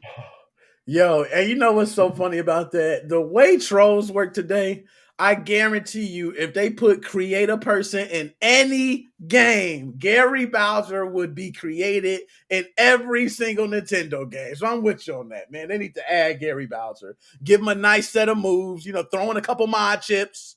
Okay, the SXOS software drops down. And, it could be some things. Okay, I'm with you on that. But I personally think that he might be back. You're right. He might see it. He might go, hey, I see it's a little money to be. Maybe I did it wrong. I seen what I did wrong the first time. Now I can do it the right way. I'm not sure about that, but that's just me. So now I got to ask you, man, because this is the funniest thing to me of everything. Dude tried to rob the bank in a Sonic mask. I've seen all types of bank robberies. I've seen them come with knives. I've seen them come just no mask. I've seen them put little black lines under their eyes like they playing a game of football. Like it was going to do like I've seen the weirdest thing. I have never seen somebody bust out a video game character mask and said, I'm about to rob a bank. Was it smart? Was it good? What do you think? Well, I mean, I'm gonna give him some props for creativity, but he did it wrong because if you go rob somebody, you got to have protection. So if I'm going out there and I'm gonna do video games, I'm gonna stick it to Nintendo. I'm gonna be a Koopa Trooper, or one of the Hammer Brothers. I'm gonna have some protection in case somebody carrying a gun. I'm gonna have to go to Hammer Brothers because number one, they got the shell. Okay, you done said he was Sonic with the hammer, so I mean he got. Okay, 1 out, maybe 5 there. He got the hammer right there. He can throw the hammers left and right. If he has the shell, he's gonna be protected from the front and the back. And they had the little cap, so they could do that. So that could definitely put something to Nintendo. You tell Mario, hey, shove it, Mario. You know what? just tell him, shove it. Yo, you killed it with the Hammer Brothers. He killed it. All I thought about is, at that point, do you know the defense? The defense could have been, I was cosplaying. I'm a Hammer Brother. I carry hammers. That's what I do. Okay, I'm not so I was coming in to actually get a withdrawal. But the lady pissed me off. So I just start hitting it with my hammer, like, give me my money. You might have something. You know what I mean? Sonic, you like, nah, I know I've never seen Sonic carry hammers. You know what I mean? So I'm with you. The Hammer Brothers, the shell, it would have been a little. I'm with you, but nonetheless, they said he's gone. Fast enough to get away. He ain't fast enough. Sonic got speed. That man, he was running. Shoot. He probably drunk. I ain't lying, man. He put on Sonic, and it said, let's go, Brandon. On his hoodie. I was like, wow, he got a big let's go, Brandon. So, people are different, man. It's Florida. Dealing in Florida, I already know people in Florida crazy. So, now let me ask you this. Video game composers, right? People who make the Mario songs, the Zelda songs, they having all their shit stolen. Everything stolen, put as an NFT and being resold. Do you think there is ever going to be a stop to this? Or do you think these companies will forever get raped until laws are in place? Oh, man. I honestly think that I feel like it's going to go somewhere along the lines of like with rappers and different musicians doing samplings, to be honest. I don't think they're going to get the full pay if they can win the court battle, but they can get the sampling, like a little tiny royalty off of this stuff.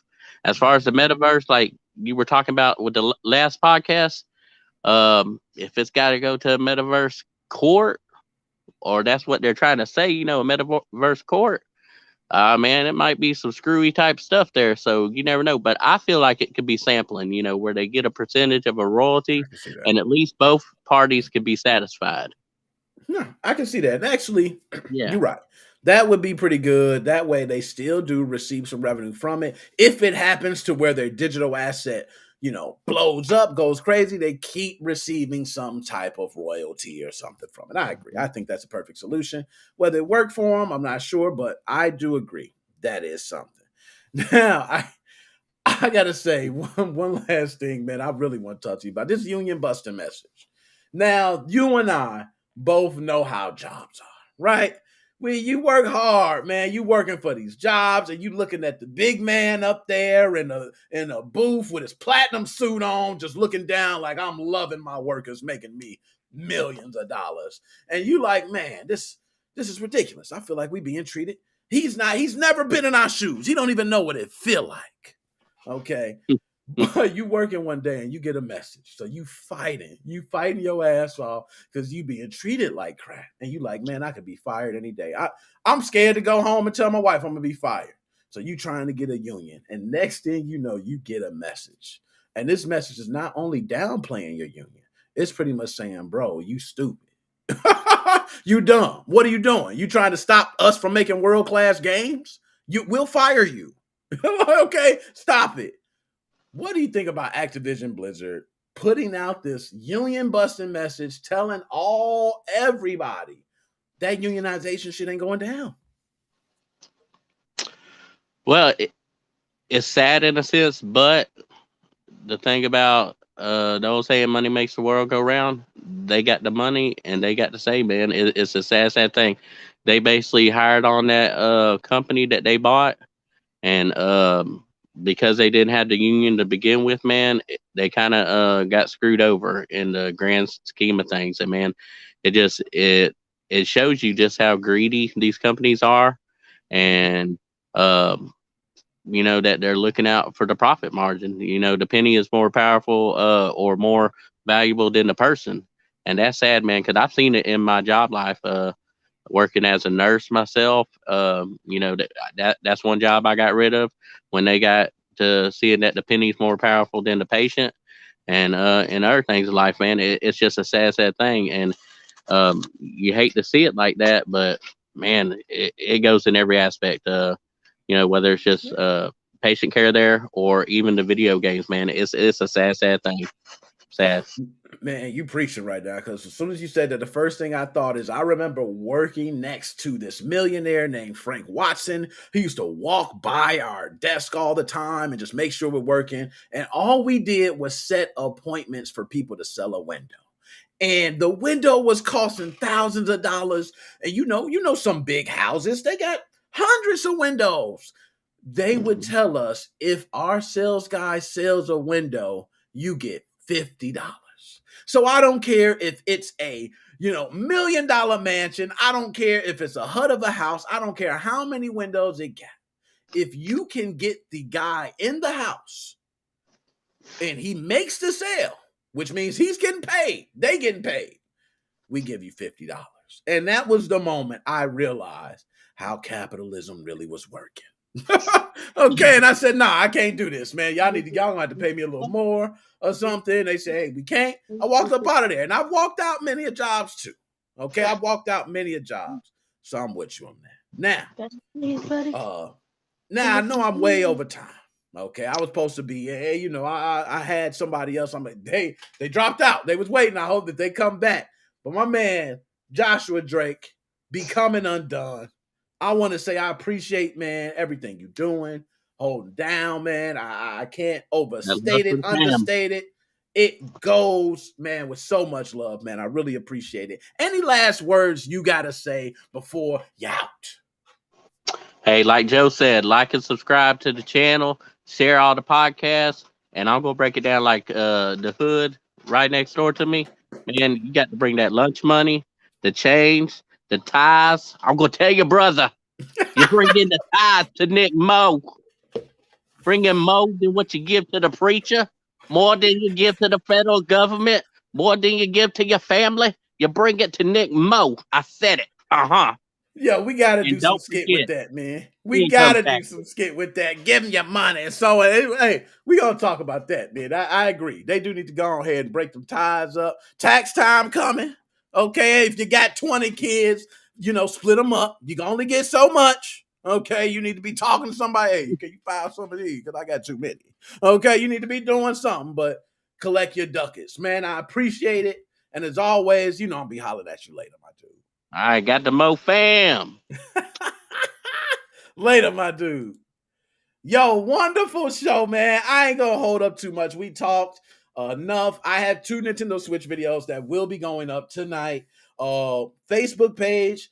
I want to thank you guys so much, because we have been growing like crazy on the Facebook page. So please continue sharing the content. I've been posting more frequently. I see you guys been appreciating that. Same thing for YouTube. You guys been appreciating that. I'm going to continue posting more frequently. And for you Twitch people out there, this week I am specifically streaming games. So I will be doing live streaming for all the different developers who have taken time to sit down and do interviews with me, give me key codes and things like that. I will be playing the games and talking about it. So if you guys want to shoot the shit all week, I'm going to be going live different times. That's the goal. So other than that, it's your boy Nick Moses 05. I appreciate y'all for tuning in, and I see, yo, I can't even say bring.